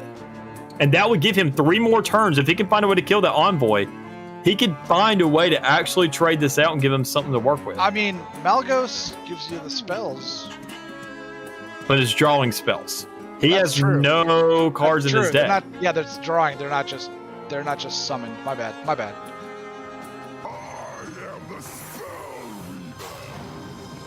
Okay, so we got a 4/12 on board. Only issue is you still got a Twisting Nether to play with. Once NoahSM casts that with this whole, he's going to get another copy of this for free with the Tasman. See? You're going to see another 0 cost into his hand. He's got to play it. This is literally the only card he can play. Yeah. There you go, buddy. You see it now. Play the Envoy. Play the Talon. Play the Twisting Nether. Give yourself a chance. He has to kill the Envoy right now. Give him something to play with. Envoy and Twisting Nether it. He keeps it alive. He keeps it alive and he fatigues himself more. Oh, I'm an idiot. He doesn't need to kill it this turn. It still would go into Warlock's decks because, excuse me, they trade decks as well. I forget. They don't just trade hands. They trade decks. Yep. So now that it's alive, now he needs to kill this somehow. Yeah. Only issue is you only have heals on your hero power. You have no way to kill this. Warlock obviously wants to get rid of this. He wants to go ahead and kind of ping this. I think the Lord Jaraxxus comes out. He just pings down with that weapon, that claw that you get from that initial cast. And I think he's just going to let Fatigue kill him. Or the Cascading Disaster. Cascading Disaster would actually clear out the Envoy and give Priest 3 more cards to work with. So I think he's just going to take the damage, work with the 5 armor, work with all those soul fragments he just got. You sit there, take 6, you got the weapon right there. He's got lethal. I mean, actually, all you have to do is end turn. All you have to do is end turn. No, you got one more turn. Okay, you get 1 damage. Yeah, and then end turn. End turn and you win. Yeah, there it is. There it is. NoahSM flipping the tables with Control Warlock. The most overpowered deck, in my opinion, in this meta. Now, with both of them off the board, this is where things are going to get even more interesting. We're going to have to see that Priest be played again. We're going to have to see Rush Warrior played again. I want Warrior. I want to see Warrior v Priest. And keep in mind, we still got other decks we haven't seen from both these players. We got a Token Druid from NoahSM. We have, we still got to see this. I mean, we've already seen the Mage, but I mean, we still got to see that Token Druid come out. We got to see exactly how well that can do, and now we're going to get this chance. Nature seeks balance in all things. There it is, right there.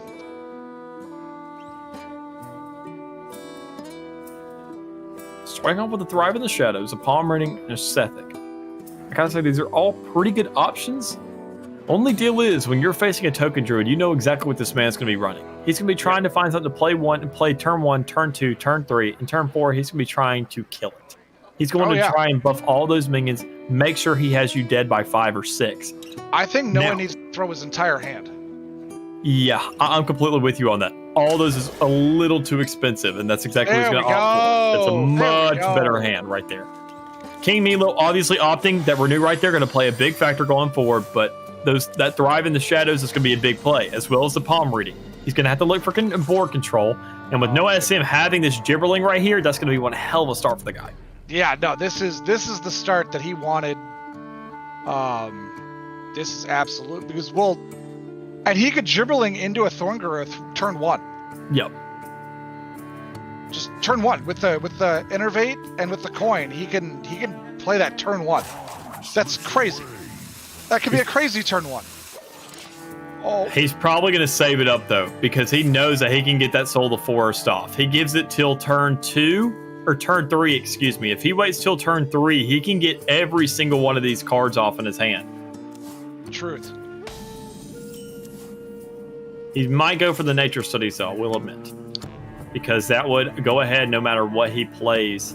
That does give him something to go with. So next turn, he could opt for that Gibberling, go ahead and get the Thorngrowth Sentries down, and you're already going to be floating the board anyways. So, I mean, interesting. Not going to be putting Soul of Forest on these Thorngrowths, it looks like.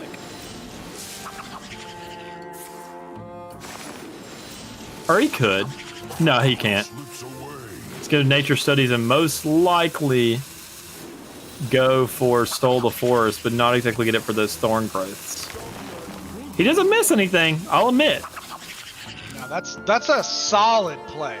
Yup. Solid play. KingMeelo is in a bit of trouble right now. Now, murk those. Now he's got to murk these. He got rid of one half of the problem, but you still have the other half now standing in front of you. You got 4 Treants. You're praying this man doesn't get a buff of any kind. You get the Thorngrowths that are going to come out with these taunts.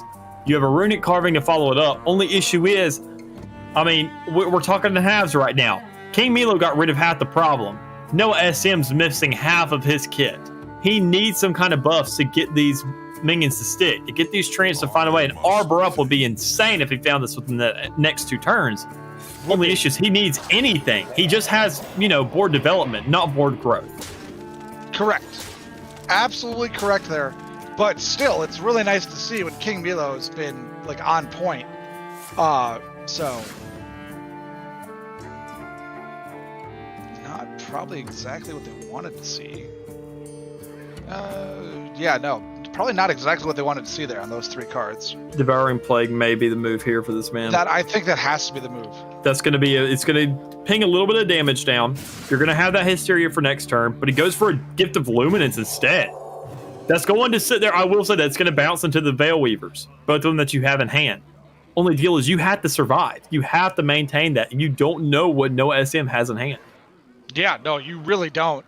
And I think NoahSM is 1 top deck away from having a disaster for KingMeelo. Let's see. Now, this is going to be a big play right here. I mean, a rally would be great and all. Only issue is you don't have the taunts of those low costs. Thrive in the Shadows. It's going to have to be a turn you utilize to actually get value out of that. And Prize Fury. I say that's called. Yep. Okay. There you go. Never mind. GG. Now, KingMeelo on the side of needing to top deck, absolutely the perfect card. And that would have been perfect 2 turns ago. Would have been perfect 2 turns ago, not perfect now. Hysteria, maybe he could get some play out of this. Hysteria being the best option beforehand. Obviously, you need to go ahead and get this damage down. Find a way to see if you can kill any other minions with this Condemn. It's going to be a big play, leaving 8 damage on the board. Man has 9 in hand. So, with that hero power, NoahSM closes out game 4. Yep. And that's what we were looking for. Yep. 5th turn. I gotta say, that's all he needed. That's all he needed was his buffs. I mean, if you sat there, we obviously saw how this game would have played out. With that second Condemn, he could have actually cleared the board. NoahSM pulling in those buffs in the nick of time, putting us into, once again, having more time in this matchup where we now go into the 5th, seeing how these two can stack up with each other. And it's going to be Priest Warrior. Yep. Which is going to be another quick one. Yeah. It's going to be another quick one. Like, either Warrior wins fast or Priest wins. And I think that alone is just really what's going to play into this right here, what's going to be a huge factor going forward, because you need to sit there and find something. When you're in Priest, sitting in those shoes, I think Priest honestly has the upper hand here. I mean, you sit there, you love to have minions on the board. You love to have a little bit of control. You love to have that tempo. Say, okay, I just take care of one. Now I take care of another one. Now I take care of another one. Compared to Token Druid, where it's, I can't deal. It's almost, having one kid at a time, and then, having like the likes of triplets or quadruplets. It's like, I can handle one at a time, but I can't have a whole family. I wasn't ready for this. This was a learning curve I was not prepared for. Right. I don't know. I think with the right hand, NoahSM could do it. I think with the right hand, it could be a fun one to watch. And I think coming into this last matchup, I mean, that's really what it may almost feel like an aggro matchup to some extent. Seeing exactly what happens with the opening hand, not exactly worried about the curve, finding if by any means NoahSM can find something to put on the board immediately, and finding something that KingMeelo can either retaliate immediately or just get snowballed out of control from. Give me strength. And Warrior. I think KingMeelo needs to keep at least 2 of those. I think he ditches Youngster on for now. Yep. And I think you're going to see at least 2 cards thrown away from NoahSM as well. Yeah, I gotta say, the Ringmaster is actually something you want to keep. And the conditioning, I will say here in these early game, only giving all your minions a 1/1, that's not that huge of a factor. But once you get around that turn 5, get around to playing that, and that upgrades that conditioning to a 2/2 for all your minions in hand, he's probably going to opt for the Ringmaster, the conditioning, and the War Chief, which I would say is a great option. But having, that 5th card, or having that 4th card in hand, having the other 5 costs, I mean, that alone just getting that Overlord, that's not really what you need to sit, because Priest isn't going to have enough cards to really play into it. Ooh, and that wasn't exactly what they were hoping for. There you go. That's a little better. A little bit better. What do you think? Do you play the... oh, nope, not going to. I was going to ask about a turn 1 coin usage for Parade Leader, but... No, this man's going to wait it out. Oh, yeah. This is going to be a play of hell. That was me. Play draws. That was me looking like, oh man, what can we do? I think NoahSM, this either feels like it ends in the mid game or it ends in the late game. I feel like this could almost go to a fatigue match, because when you look at these 2 hero powers, they do the same thing universally. Only issue is Priest is capped at a 30 health. Warrior can keep stacking and stacking and stacking and snacking every single turn, and just constantly giving himself more to play with in those late games. And I mean, that's going to be a bigger factor, especially with Priest having a little bit more card draw. Yep.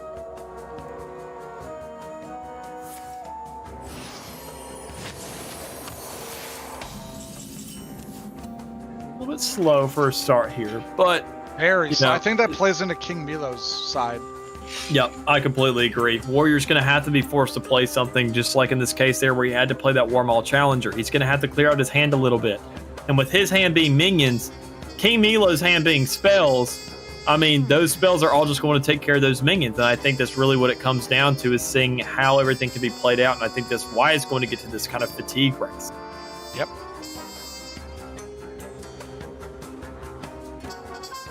I think with that being said, though, NoahSM needs to be looking to armor darn near every single turn if he can.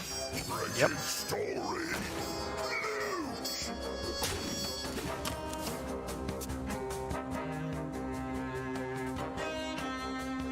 A little control. A little bit. A lot of control. I mean, in this stage of the game, though, when you look at how much health he has or how much healing he has a renew. He has that hero power. That's going to be 7 mana. That's going to deal, 5 damage to everything. When you look at how everything's played out, though, that's going to be your whole entire turn. And with the minions, the big old chonkers that NoahSM has in hand right now, I mean, you got to sit there and factor in how much you got to play with. All right. I was wondering, but that's going to be the second card holder. Okay. But that's kind of what NoahSM needs. NoahSM needs them to spend multiple spells. Yep. That's exactly what they need, is the multiple spells being cast. And I think that conditioning would have been a great option for that. Buffing all those minions, making them all +2/+2 in hand, +3/+3. That's going to play into his favor, and as long as he can wait this out, getting those draws right here and putting himself into a situation with 9 cards, I mean, that's a little sketchy, I got to admit. Well, I mean, they're going to have the mana to play at least 2 cards next round. Yep. So that's not as big of a problem. I love how KingMeelo here is just forced to absolutely throw out one of those Ogre Mancers, but he's not going to get very much value out of it. As we can see, look at Rush Warrior.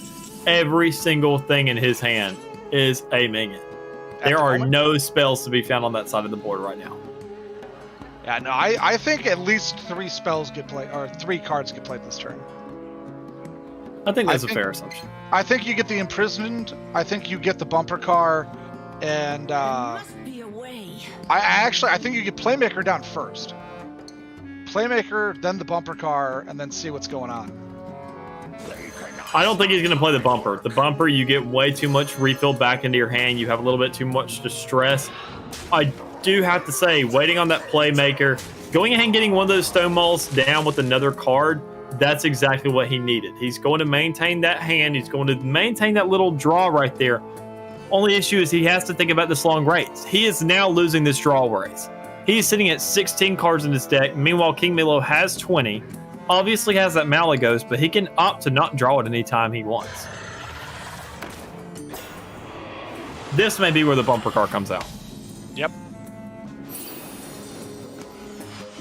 Especially having that second one in hand now. You don't want to draw another card. You don't want to sit there and play that second Stone Maul. That's the only one he has left. Dr. Krasanov being a great draw for next turn. I think that would be a great setup overall. Yep. And that's exactly what he's looking at as well. Deal is now you need to look at this Parade Leader. Look at this Bumper Car. Ooh. Try and clear out your hand a little bit more. Yeah, I think he's still playing the Playmaker, though. Right? No, Playmaker, that would give you way too much. Because you get 2 minions in hand, like you see right here, to kind of play with in these next turns. And I don't think he's going to opt for these 2 minions that are already on the field to get that 7 damage to face, get those 3 into that Skeletal Dragon, give himself a little bit more board control, and opt to have that 8 card in hand instead of 9. Because he needs to kind of stop drawing a little bit. He needs to save that hand refresh. Fair.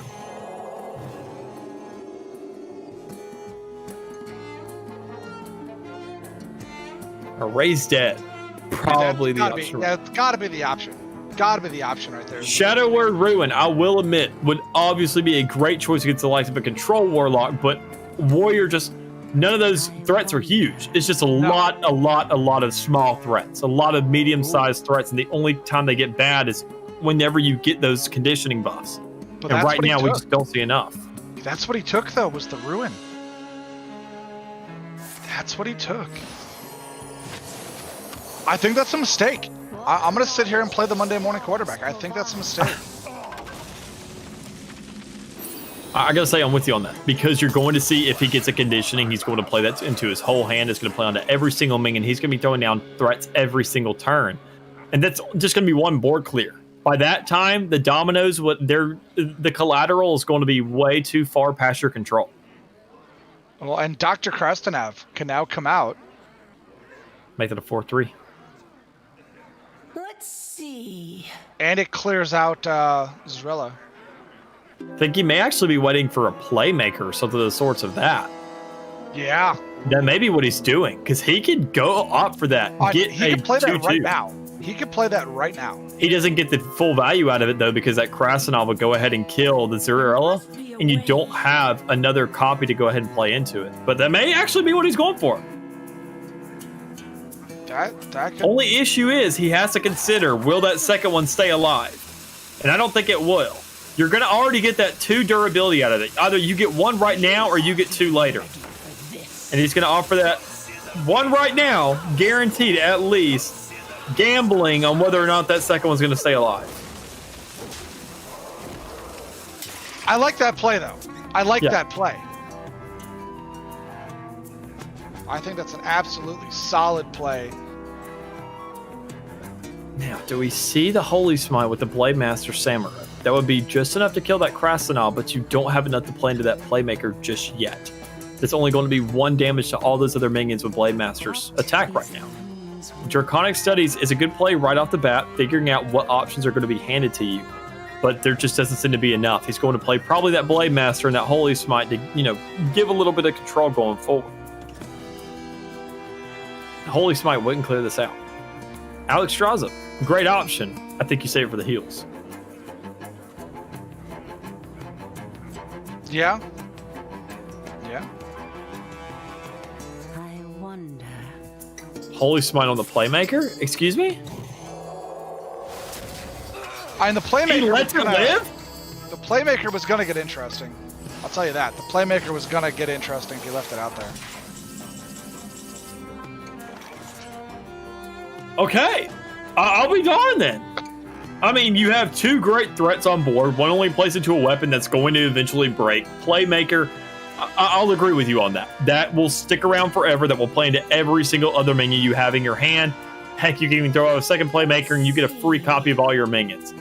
Now, in this stage of the game, you got 15 damage with that weapon, though. This is what you sat there, just set up for yourself. This is what you let happen, and this is where you have to face those consequences and figure out, how am I going to rebuttal them? Yep.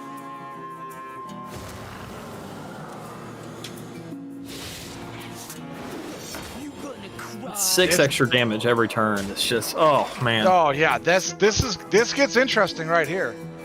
This gets super interesting. Now, having the second Playmaker, though, and the ability to play another combo like that. Then the Blade Master and Apotheosis combo is also just as interesting. Equally getting an extra 3, getting 12 total, just off the effect, and giving himself some extra to play with in a 3-6 with lifesteal. That's going to be big going forward. But he just utilized a lot for that. And he's probably going to have to utilize that Malagos next turn to get himself another really, kind of nice hand to play with. Well, and think about this one. You can Playmaker into Blade Fist right now. Yep. That's also a huge thing. That could be dirty. That could be super dirty. Which one? Sorry, our producer's saying something. Yes, no, our producer's saying he likes the artwork on the Blade Master Samura. Yeah, those diamond cards are absolutely gorgeous. I love what they did with them. But, I mean, when you look at how these guys are going to have to play this out right now, obviously NoahSM is looking to, clear that out. He's looking to get rid of that beautiful card that is on the board. Meanwhile, KingMeelo is looking at the long term of the game, and if he goes ahead and throws out that Malagos next turn, he needs options to play with. And Malagos would put him, once again, behind in that draw race. He would have less to work with, and you still see the likes of, getting that Kargath Blade Fist, getting 2 of those onto the board and finding an extra armor with that. That's going to play a huge factor going forward, especially with this turn right here. He can clear out that 412 with that alone. Playing the parade leader first, though, is huge. Yep. Playing the parade leader first is massive. I think NoahSM just wins it kind of right here. You see them both sitting at 10 cards in hand. You're going to see 2 Kargaths most likely come down this turn. Clear out that Malygos and give him a lot to play with if both those get shuffled into his deck. Yep. And both of them have the Alexstrasza. I will say, though, with those 2 palm readings, that does open up something. You do have that Soul Mirror as well. And with that Kargath being a 6/5 and not a 5/4, it doesn't immediately die to the Malygos. It doesn't trigger those death rattles immediately, and that opens up KingMeelo to get the same exact 2 cards in his deck if those stick around this turn. Yep. Or he could also go for a palm reading, discover a silence of some sort. No, but the parade leader. He's gonna get that kill on that, right? He's gonna go dragon early.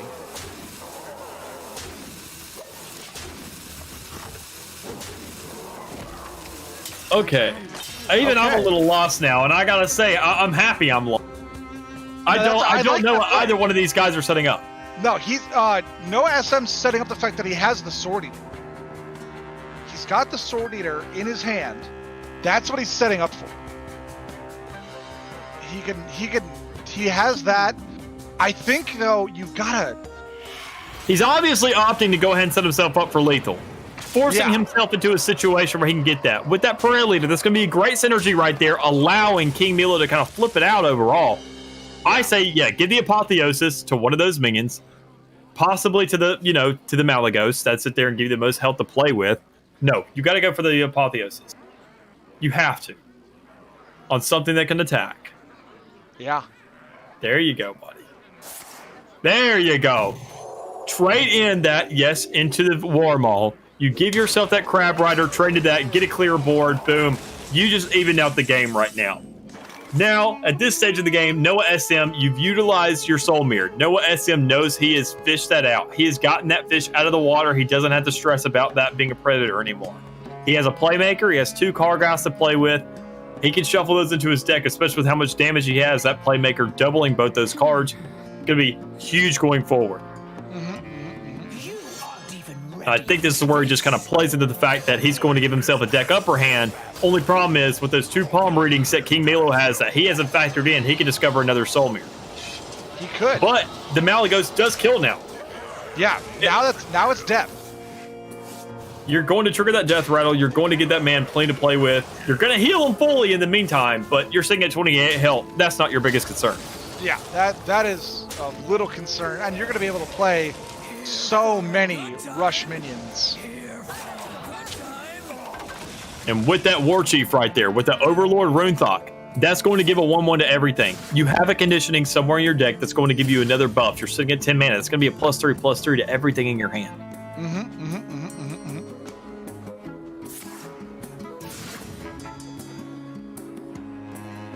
Idol of Yasharaj. Give that man a threat. Oh! Fortitude. Intriguing choice. I don't know if I like that choice, but I'm not the one playing the game right now, so. Now Straza, that's a technically free 16. Yeah, I was gonna say, man, if damage. If you get Straza into Straza, that could be kind of cool. Find a way to play them both. Big play right here, 4 damage going down for the side of KingMeelo. Getting him something to work with, a little bit of heals here on the top. Getting that Sethic Veil Weaver, finding something there to play with. Only deal is you don't have that many spells to play with that are targeting on minions, so you don't have a way to juggle this out. You don't have that resource generation. But now with that ETC, with all these Dark Moon Riders, that is insane. Yep. He's going to conserve this hand. He's going to find a lethal with this. That alone is just too much to work with. Yep. Or he's going to use one this turn. Are you going to get that to a 4/8? Nope. This is going to be an explosive finish. Yep, I'm super stoked for this. Something's brewing, baby. The water's Oh, bubbling. man. We got to see what just cops out. I think KingMeelo is looking for lethal. He's not gonna have it though. He's not gonna. He had to get rid of the taunt. He had to get rid of the taunt. A renew. Okay, that's a little bit of heals to discover spell. You're obviously looking for what resources you have left. Only issue is you sacrificed a card draw to get there. Yep. You have an 8/8 on board. Interesting. Blade Master Samuro being a great option. Only deal is you're not getting that full clear you need. But ETC going to put a little bit of damage on the board. It's going to be a great play overall, giving yourself a little bit more of an edge. Only issue is your deck size is not that big. You don't have that many draws to play with. That's going to be, let's see, 6 damage available still. And having that sort of trade in, that's going to be a perfect board clear with the likes of 22 damage remaining on the side of KingMeelo. Only one card left in NoahSM's hand. I mean, that alone is just going to, I mean, we got to figure out what exactly here. You just kind of gave KingMeelo this game. If you're, you know, you're cashing in on that prime coming out. That's what you're hoping for. Well, and ETC didn't die there. He's That looking for could be- some. He's looking. Gift of Luminance giving him so much to work with. Oh my gosh. Yeah, I'm looking. There's only 4 cards left in KingMeelo's deck. Yep. This is all he has to work with. NoahSM has a lot to work with. He still has a conditioning somewhere. Only issue is he needs one of those card draws to get rid of that 2/3 that doesn't have it, because you have to kill something to get it. And there it is, baby. Yeah. This is where things start turning. And because the ETC didn't die, then he's still got all that damage possible coming down. Now, KingMeelo has 2 initiations. He has a way to kill that card draw if need be. Find a way to reverse it. He has a soul mirror as well. He's got plenty of spells to play with. Oh, yeah. Now, Kayla, I know our producer already mentioned this, but I mean, this is kind of what we call from the very beginning. It really just comes down to who can survive. Yeah. And it's that deck race. You see that KingMeelo has 3 cards left. He has a bunch of, you know, spell juggling going on right now. He has to find a way to get something either to the stage to where it is so buffed it can't be killed by that Kargoth Prime. You switch the tables on it, get a hit on it with that Divine Shield, and then make one of your own. Or you just have to clear that board out and then just say, all right, I got you. I got a Yogg. I got whatever I need. We're chilling. Yep. Opting for the Soul Mirror, though. Well, gives him the 10 armor. Gives him the 10 armor right away. But now that initiation almost feels useless. Because you could have killed your own copy of Kargoth to resummon it as a full minion. You could have. Sword Eater. That's going to be nice. It's a little bit of face damage if he does so choose to do it, but I know that Veilweaver is going to be a huge, huge factor going forward, especially with that initiation. I mean, this man, but getting those draws coming down. I gotta say, Yogg-Saron also, that's a wild card sometimes. That plays that doesn't play into your favor. It does not. But getting this, but it doesn't get the, does it not get the battle cry? It doesn't get the battle cry. No, So no it doesn't. weapon. That would have been nuts if he would have got the weapon off of that. Would have been crazy. Crab Rider. Wow.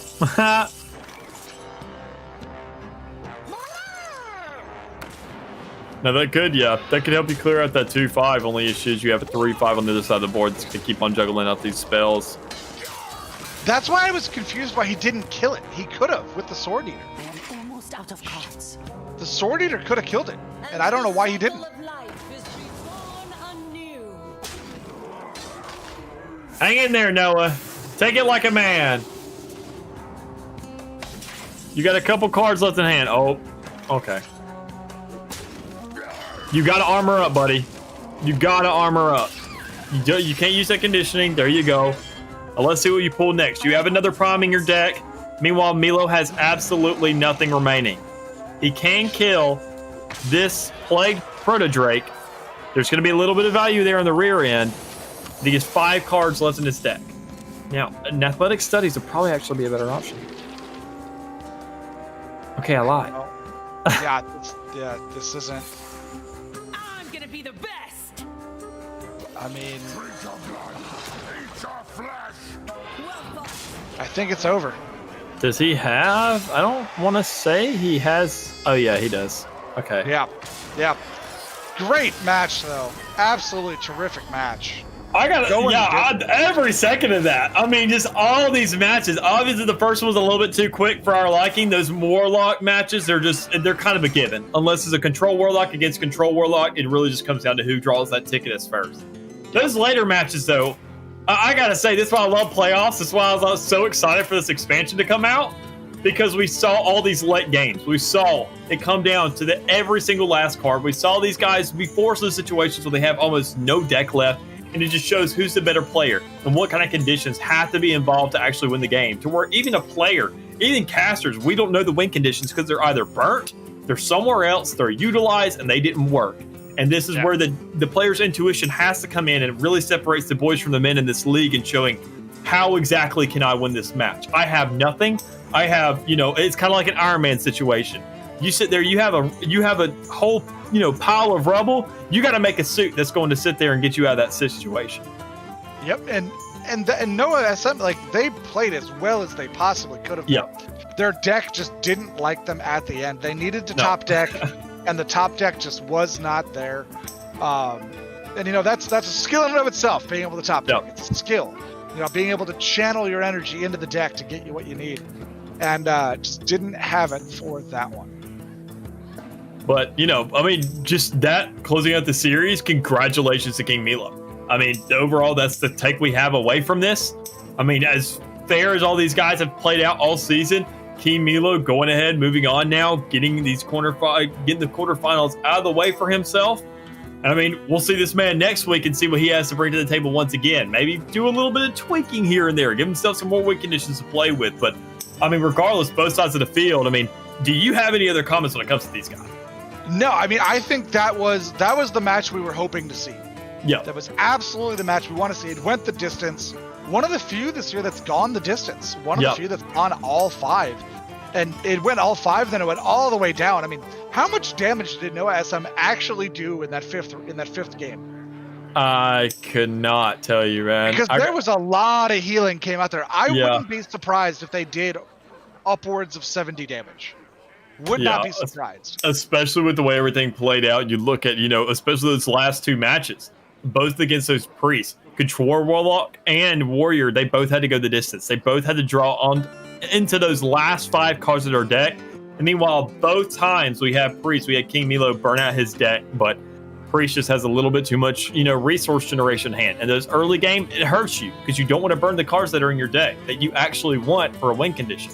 Right. In that late game, when you get into that situation where you say, okay, now my deck is out the window, I have nothing left to play with, that's okay. I got a Veil Weaver. I can make another one. Okay, now I got 2 spells every single time. Okay, now we got 3. Now we got a whole hand to work with, and I still got a Yaga if I want to. We're fine. It's fine. What's interesting is both Strazas played for damage that game. Yeah. Both? I mean, when you're playing pre-sell, I mean, you don't really need it. You're not really too tempted. You got so many spells that are going to say, okay, I got you. I can cover the heals. Well, at that direct damage and an 8/8 on them. At a certain point in that game, you actually said the words, I think he'll use Straza for healing. Yep, and I was wrong. I'm not perfect, man. And I'm just saying, like as you're saying it though, and at that time you were absolutely correct. And it was just one of those, like, I agreed with you. I'm like, yeah, no, they're gonna be taking damage the whole way, yada yada, and then all of a sudden it's like, wait a minute, how'd they get back to 30? That was fast. Well, that Blade Master was a huge contributing factor. That was just getting that Apotheosis on it, getting the 12 healing from it, getting that 6 damage off the bat as well. I mean, that alone. And getting the healing when it had to be gotten rid of. Yep. You got healing there too. So it was nuts the whole way. I'm looking for our producer here to tell us if he needs us to keep going here, or are we moving on to the final game of the night?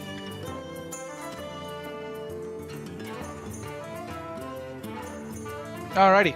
So Noah, we see KingMeelo has advanced. What are we looking for here in this next one? We're getting ready for the next one. The deck lists are already out. We've had a chance to glance at them. What do you think about this next one here? Oh, we've had a chance to glance at them, but I mean, glancing isn't exactly enough for me to qualify to exactly get a full in-depth. So we got the likes of Aiden and Paper Ninja coming up. Both of these players being from UCSC. Both of these players obviously competing before against each other, the way that things lined up. I think I've casted both these guys before in the past. And seeing how we obviously got the same kind of meta laid out in front of us. I do see that one of these decks are going to have Priest out of the window. We are going to see that. I mean, you can correct me if I'm wrong because of the way this is laid out. That Paper Ninja is the one opting for a Priest, it looks like. Yep. And So Druid on the other side. Otherwise, they both have Mage, Warrior, Warlock. Yep.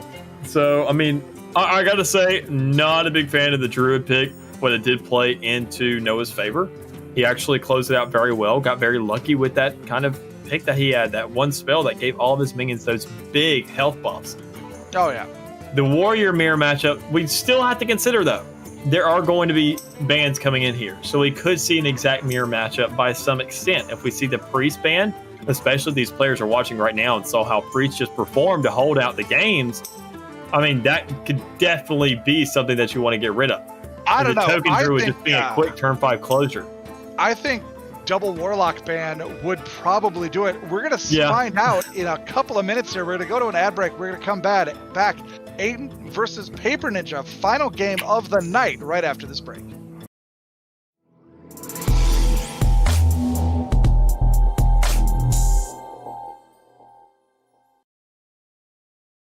What sound experience would you like today? I'll have the fantasy pack. Good choice. And could you make it a Cloud 2 wireless? On his way, sir.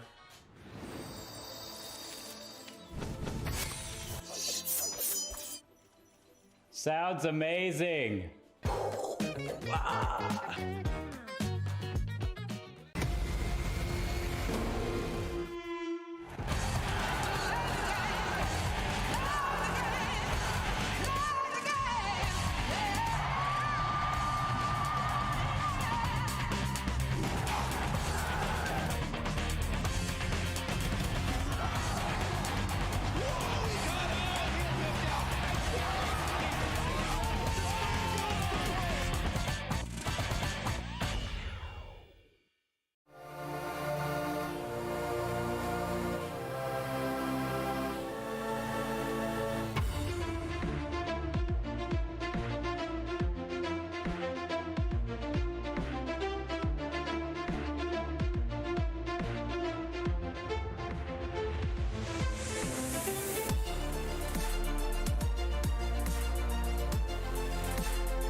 Welcome back, everybody, to quarterfinals of NECC Hearthstone, the Collegiate League. You know it. You love it. We love it. We love this last match we just had. Greatest all season, in my opinion. We saw a deck of lunacy. We saw 2 games going to fatigue. I mean, and it even went into overtime, basically. We have both sides of the board on a 2-2 lead. Best series of the whole season, if you ask me. Easily. But could it be topped by the likes here by Aiden and Paper Ninja? Is the real... Oh, no. I'm sorry. Look at it. Yeah. So, no, you had it right. Yeah, I got it. Yeah, I'm sorry. I'm tripping out. So we do see these 2 guys. We see Aiden from Arcadia. We see Paper Ninja from UCSC. These 2 are going to duke it out. We see Aiden sitting at Legend. We see, Paper Ninja sitting at Legend. 6,808 versus 898 ranked in NA.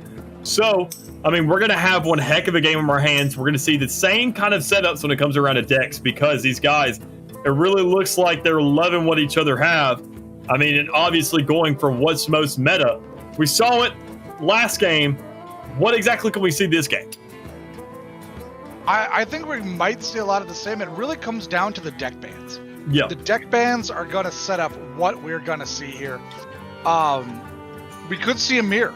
If they ban the Priest and the Druid, we're going to see a mirror. We're going to see the same 3 decks on each side. Otherwise, I'm hoping they both get rid of Warlock. Yeah, I'm kind of with you on that. I'm personally in the Druid family. I want that to get rid of. I don't like seeing these aggro matchups, and I think, honestly, I see Aiden actually letting, I see Aiden letting Paper Ninja hold on to this mage because his mage just isn't as strong anymore. When you see Deck of Lunacy sitting at 4 mana instead of 2 now, having almost double running the Refreshing Spring Water, Deck of Lunacy obviously being a great card, but your whole setup is reliant on 1 card alone. And with that just getting a nerf, and you're sacrificing so much tempo, so much curve for that alone, not exactly the best situation to be in. Meanwhile, we do see Aiden's having a fairly good lineup still. You're still seeing everything else kind of lay out. You're seeing a mix of minions and spells, but you still do have that whole kind of Astromare Solarian, getting that Solarian Prime. You can Deck of Lunacy out of that like we saw last game. Yeah, no, that could be crazy. I don't know. What would be odd bans in your mind? Like, what would be a weird ban? I would say, honestly, the odd ban for me on Paper Ninja's side, it would be if Paper Ninja's, if his mage got banned, because his is technically the inferior statistically. And then seeing, I would say mage for both sides. Mage, it's obviously great. It does solid. It does well. But there's so much relying on it. There's so much resources and everything just reliant onto that deck. I think Warrior, as we saw last game, is just not reliable enough, so I think that just stays in the meta. Druid, not reliable enough. I think Paper Ninja's cashing in that he's going to have enough to play with when it comes around to facing that toe in Druid. And Warlock, it's just a little bit too predictable, so it's not going to be off meta to get rid of that. All right, so Aiden, Warrior, Paper Ninja, Warlock. Okay. Good plays here from both sides. That's going to get interesting.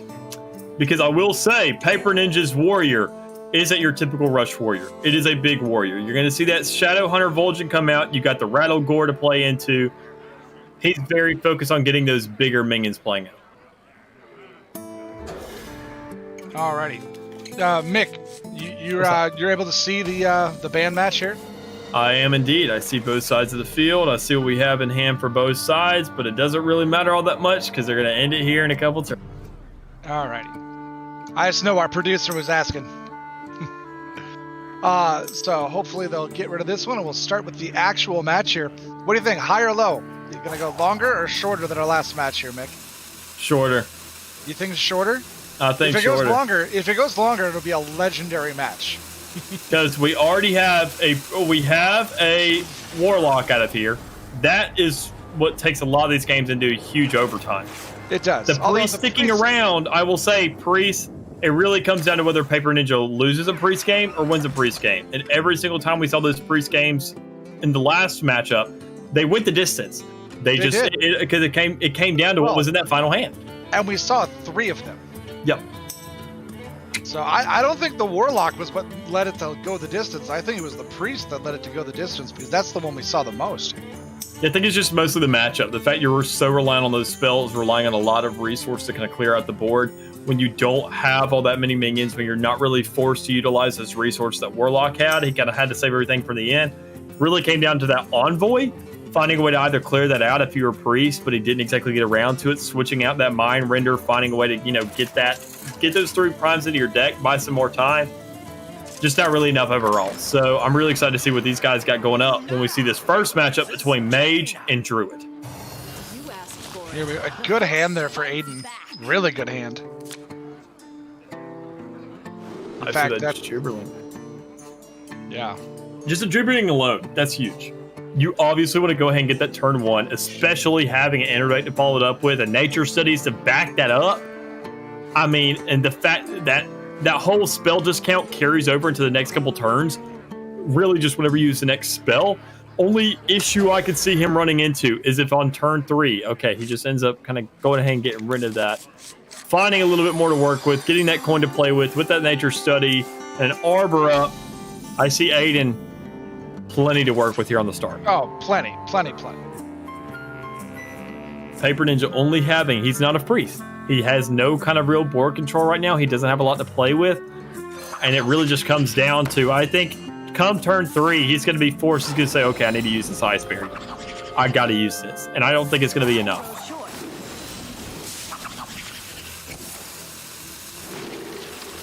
That's a really good turn 1. Oh my goodness.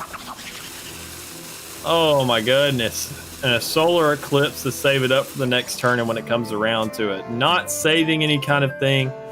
Not giving him that chance for, that force to give himself that kind of refresh of these minions to play off of. Oh. I think that was big. Only issues with the Solar Eclipse. The draw there. I gotta say, Hero Power would have been better in this situation. Hero Power, save it right there. Just, kind of let those guys, one of those Gibberlins are going to go away, but not all of them.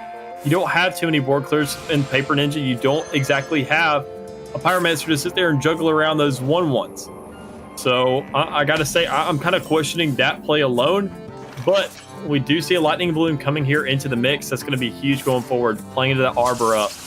I think just waiting another turn or 2 would have been great for that Solar Eclipse to go ahead and get an immediate lethal. Yep. Still, though, this is going to be a lot of damage going down. He has absolutely no way to deal with it. Ice Barrier, he's going to be forced to play it. Refreshing Spring Water being the option first hand. Obviously, play with what you can. I think Paper Ninja knows. He knows. Yeah. Ice Barrier doesn't make a difference. He's seen what he can pull to help himself out, and I think he's not really going to have the edge here. Going ahead and using the Arcane Intellect, seeing what he can pull. Devolving Missiles would be great. Brain Freeze, albeit something here, folks. But with that Devolving Missiles, does it negate enough damage? That's the question. That would have been 7, 10, 13. Yep. Plus, he doesn't know what Aiden has in hand. Yep. Scared of another buff, which I can't blame him. There we go. First match. And in the books. A little bit. Actually, no, I'm sorry. A lot bit quicker than what we saw last time around. So, what a quick start for these guys. Quick start. But Druid, both matches today that we've witnessed, Druid doing it fast. Yeah, and it really just comes down to getting that Gibberling in the open hand.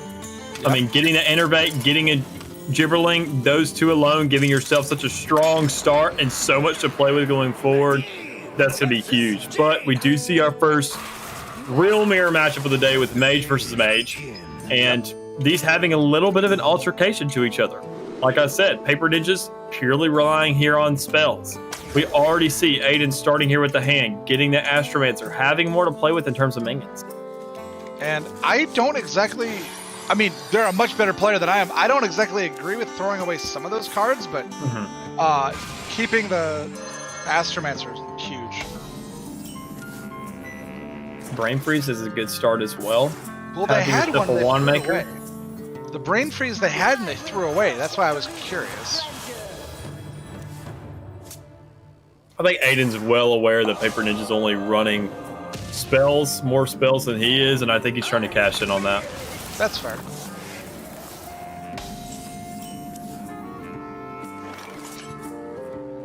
You do see a Muzaki coming in here, though. You see the Muzaki, you see the Firebrand, the Arcanologist. I mean, plenty to work with in terms of minions. Not nearly as many as you would see from the side of Aiden. I think that's exactly what he's trying to play into, saying I'm not going to have as many minions to worry about. I don't need to sit there and find board control. I don't really need to look for that. I mean, having those 2 brain freezes, from what we see, not a bad option. But from his hand right now, from what he can see, he's probably not wishing for that, because that Mask of Cthulhu, he's trying most likely to get all that damage to face if possible. Oh yeah. That would be the key right there.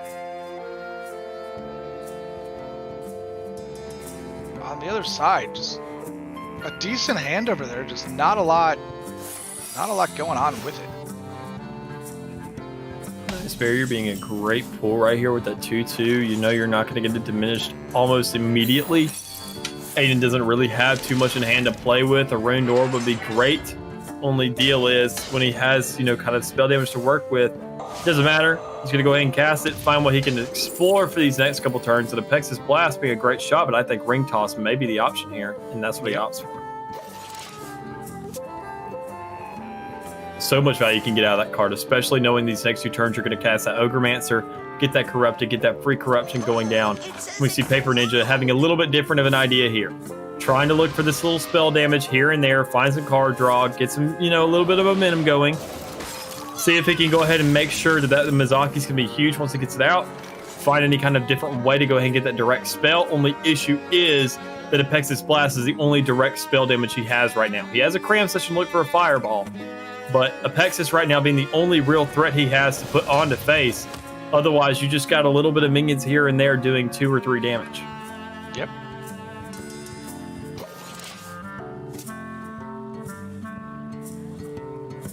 This one's going to slow down a little bit here. This one definitely going to be one of the slower ones. I think your mic cut out there for a second, Nick, but this one's going to slow down here.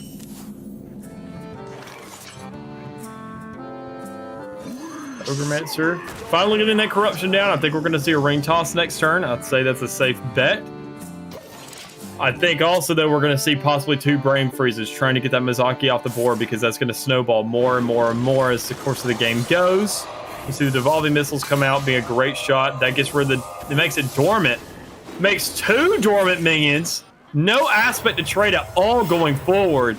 I think the Apexis Blast comes out here. That'd be a free 8 damage, or maybe he just saves it, because, I mean, going forward, yeah, I say just go ahead and cash it on it, buddy.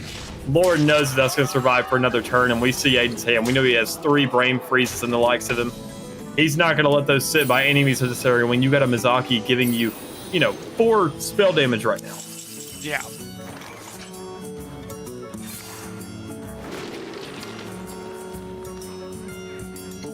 Good choices. Good choices all the way around. Yep. Solarian just being a big draw regardless. I mean, we saw earlier, you can get a deck of Lunacy out of that. You can get some card draw out of that. It's not only limited to the options of actually dealing damage to the enemies and to the minions on the board. It can also do so much for you when you have a mage, when you have that kind of whole aspect of the randomness to it, the RNG, that plays into the favor. And Solarian being a great draw right here, only making you utilize 2 of your Brain Freezes rather than all 3. I think he's still going to go and opt for that last one to go in the lab partner. Yep. But they're going to draw. Oh, and there it is. There's one of those primes, and he still has a second one to be shuffled in. That is when that Solarian dies. Yep. But at the moment, the spell damage is worth keeping it out there for, not want to trade it immediately. I will say we do now see a deck of Lunacy from Paper Ninja's side. He has more than enough to play it. Only deal is, he does get a lot of damage right here off the bat from playing that Mask of Cthulhu. He opts for the Lunacy, looking for that Cram Session, utilizing that, and a deck of Chaos being a big pull right here. Only issue is, when you don't have enough real minions to get the kind of value out of that, that's a problem. And survival of the fittest also, like, it's great if you've got a bunch of minions. Kind of Actually, no, survival of the fittest hits your deck too. My bad. Yep. Which he Don't really let me doesn't have any. find out. That fauna power, he's going to have to wait for that survival of the fittest to get that kind of fauna power. He has to go ahead and utilize that, get 3 more minions. That would be a total of 12 more if you can get all 3 of those buffs off with that 7 mana. Oh, Jesus. The Solarian Prime got the reduction. Oh my goodness, man. Reduction, the reduction off the Satyr went on the Solarian Prime. Big. Not all that big, but we got a deep freeze still to cast on something. Give yourself 2 3/6s here on the board. Not really too much to play with on the board, but overall giving yourself a larger establishment, a larger lead when it comes around to this board control. But Paper Ninja, you saw he pulled that Deck of Lunacy. You saw him cast it. You know he's pulled a couple cards here and there. So I'm loving the way this is playing out right now. Seeing what exactly could be capable from both sides of the field in a rally and a survival of the fittest. If it gets a taunt by any means, that could be huge. That was just a great RNG moment there, though. Solarian Prime getting the reduction, being able to play it out on turn 7. Yeah. Turn 7, I'm like, really? Oh man, that's just kind of painful if you're Paper Ninja. What to do? Now, Which means you're still Some Paper of those- Ninja, man. You still some have a of those Deck of spells- Lunacy. I'm just saying some of those spells didn't exactly hit what they wanted, but at the same time, they got some definite use out of that.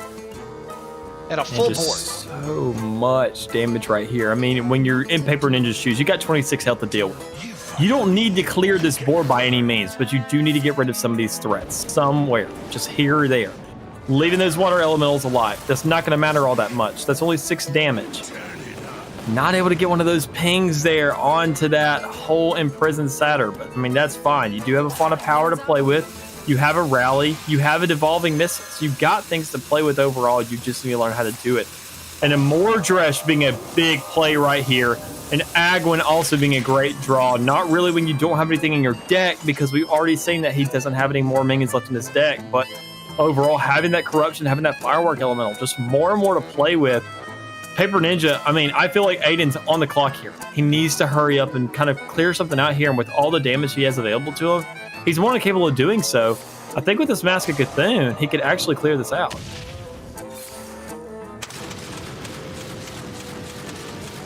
At 17, I think he clears it out here. Yep. Oh, yeah, with the weapon, yeah. No. With the weapon, he's one off. Wow. Okay. There's something there, but I feel like, yeah, Paper Ninja knows at this stage in the game. You have 1 health remaining. He has a fire blast. He has a fireball. He's got something. He's got a hero power, and that closes it out. Okay, so here's the deal. At this point, if you're Paper Ninja, do you go back to the well and play Mage a 3rd time? Or do you give it a round off and do you play something else? Yeah, Paper Ninja, when we see how things play out, he has only 1 deck to play against now, and that's Warrior. So Right, looking how things can play out, I think the Mage would be a good call because of how little spells, how little minions are in that deck overall. You're not going to get as much value out of that Warrior. It's not your big Warrior like he was running. It's a Rush Warrior like we've already seen before. And I think that's exactly what Paper Ninja's trying to play into. And if he can go ahead and get this Deck of Lunacy early, which we see him trying to mulligan for, not able to pull that out just yet.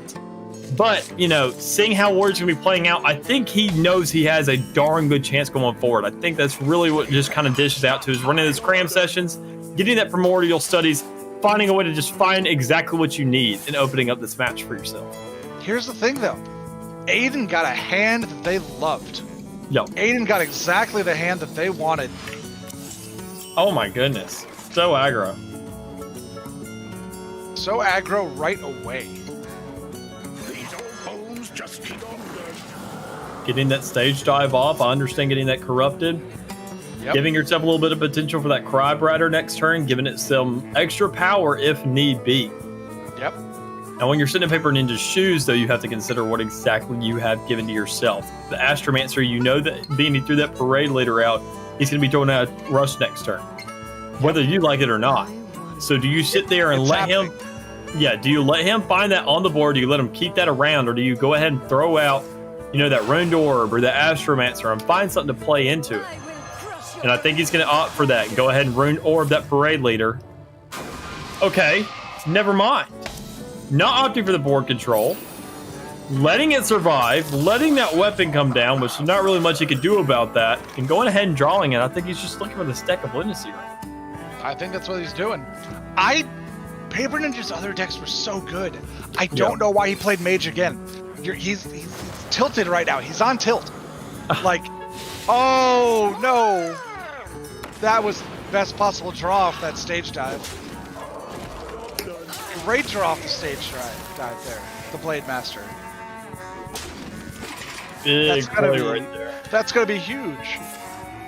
Especially with the likes of the Mage. I mean, when you look at the minions that Mage is playing, when you look at the minions that Paper Ninja has in hand, it's not a lot. None of them are super big. So that's an easy clear, especially if you find a conditioning somewhere. I mean, we do see Aiden running a conditioning in his deck. He actually has 2 of them. I mean, albeit they're pretty rare to run into, but oh, I mean, no! hitting all 3 of those on that, that's no, that's real. rough. That is rough. Oh, man. You said he was tilted. This man has full scoliosis now. Oh, yeah, no. He's livid. You aren't even ready for Oh, man, I don't even know. Like, that hurt my soul right there. The odds of that. Somebody who does math. What are the odds of that? I want to know. He does have that cone of frost. He needs to probably be looking at that. Kind of cold. That would their close out that 1-1. I think he's going to go through refreshing first because you really want to find the second lunacy. You have to. Our producer's doing the math for me. I think it's going to be like 12.5%. And he agrees with me. His math agrees with mine. 12.5% that all 3 devolving missiles hit the same target.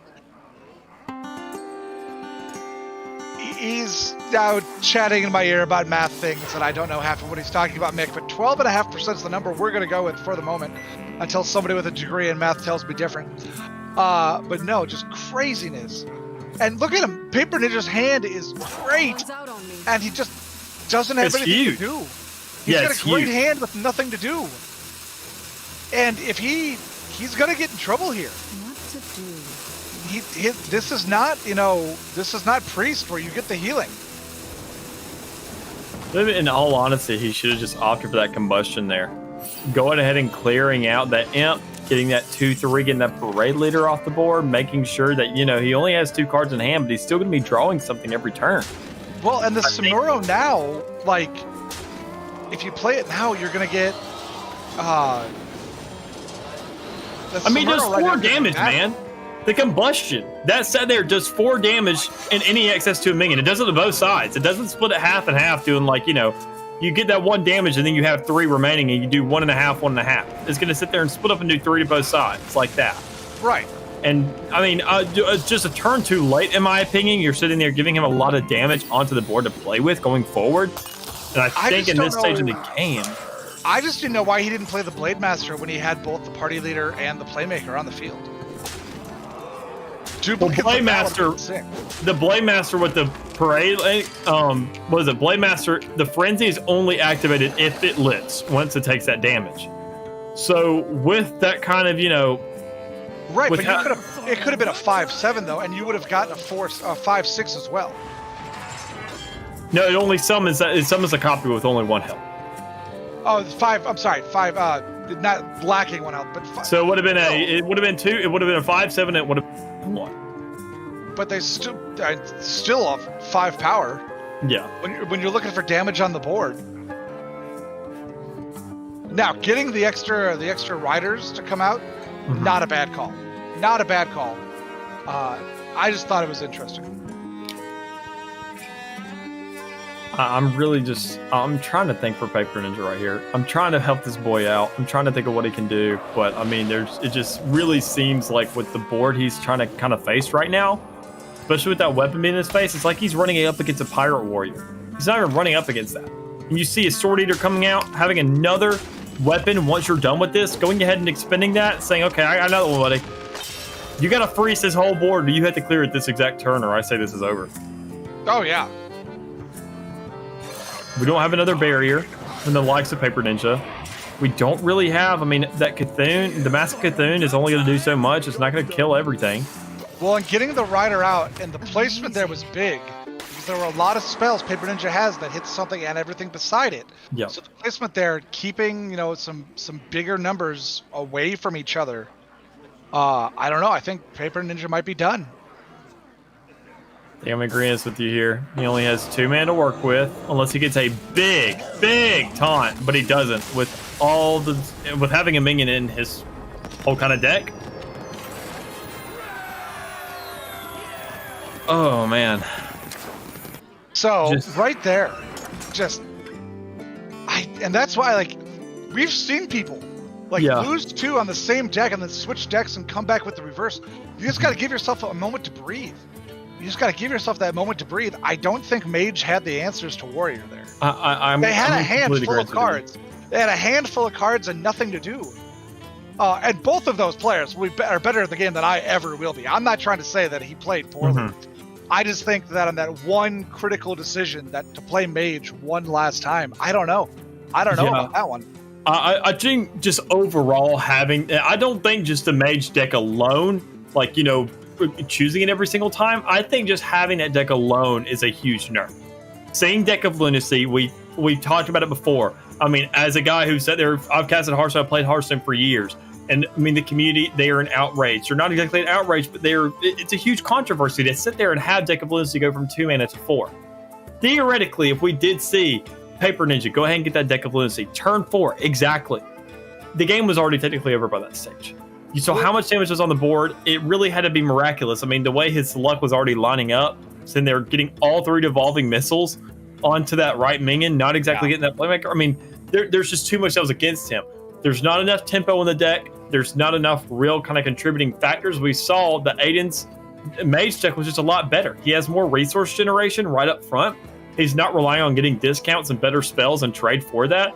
It's all right up front value. And I mean, that's really what just killed him. And opting for that 3 times, I got to say, I agree with you with that.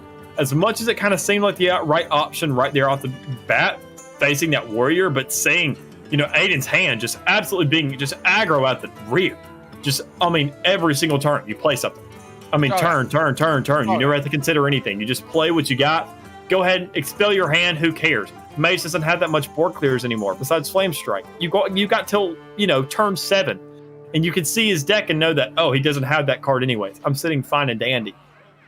I gotta say, it's just the whole Deck of Lunacy nerf that really killed him here.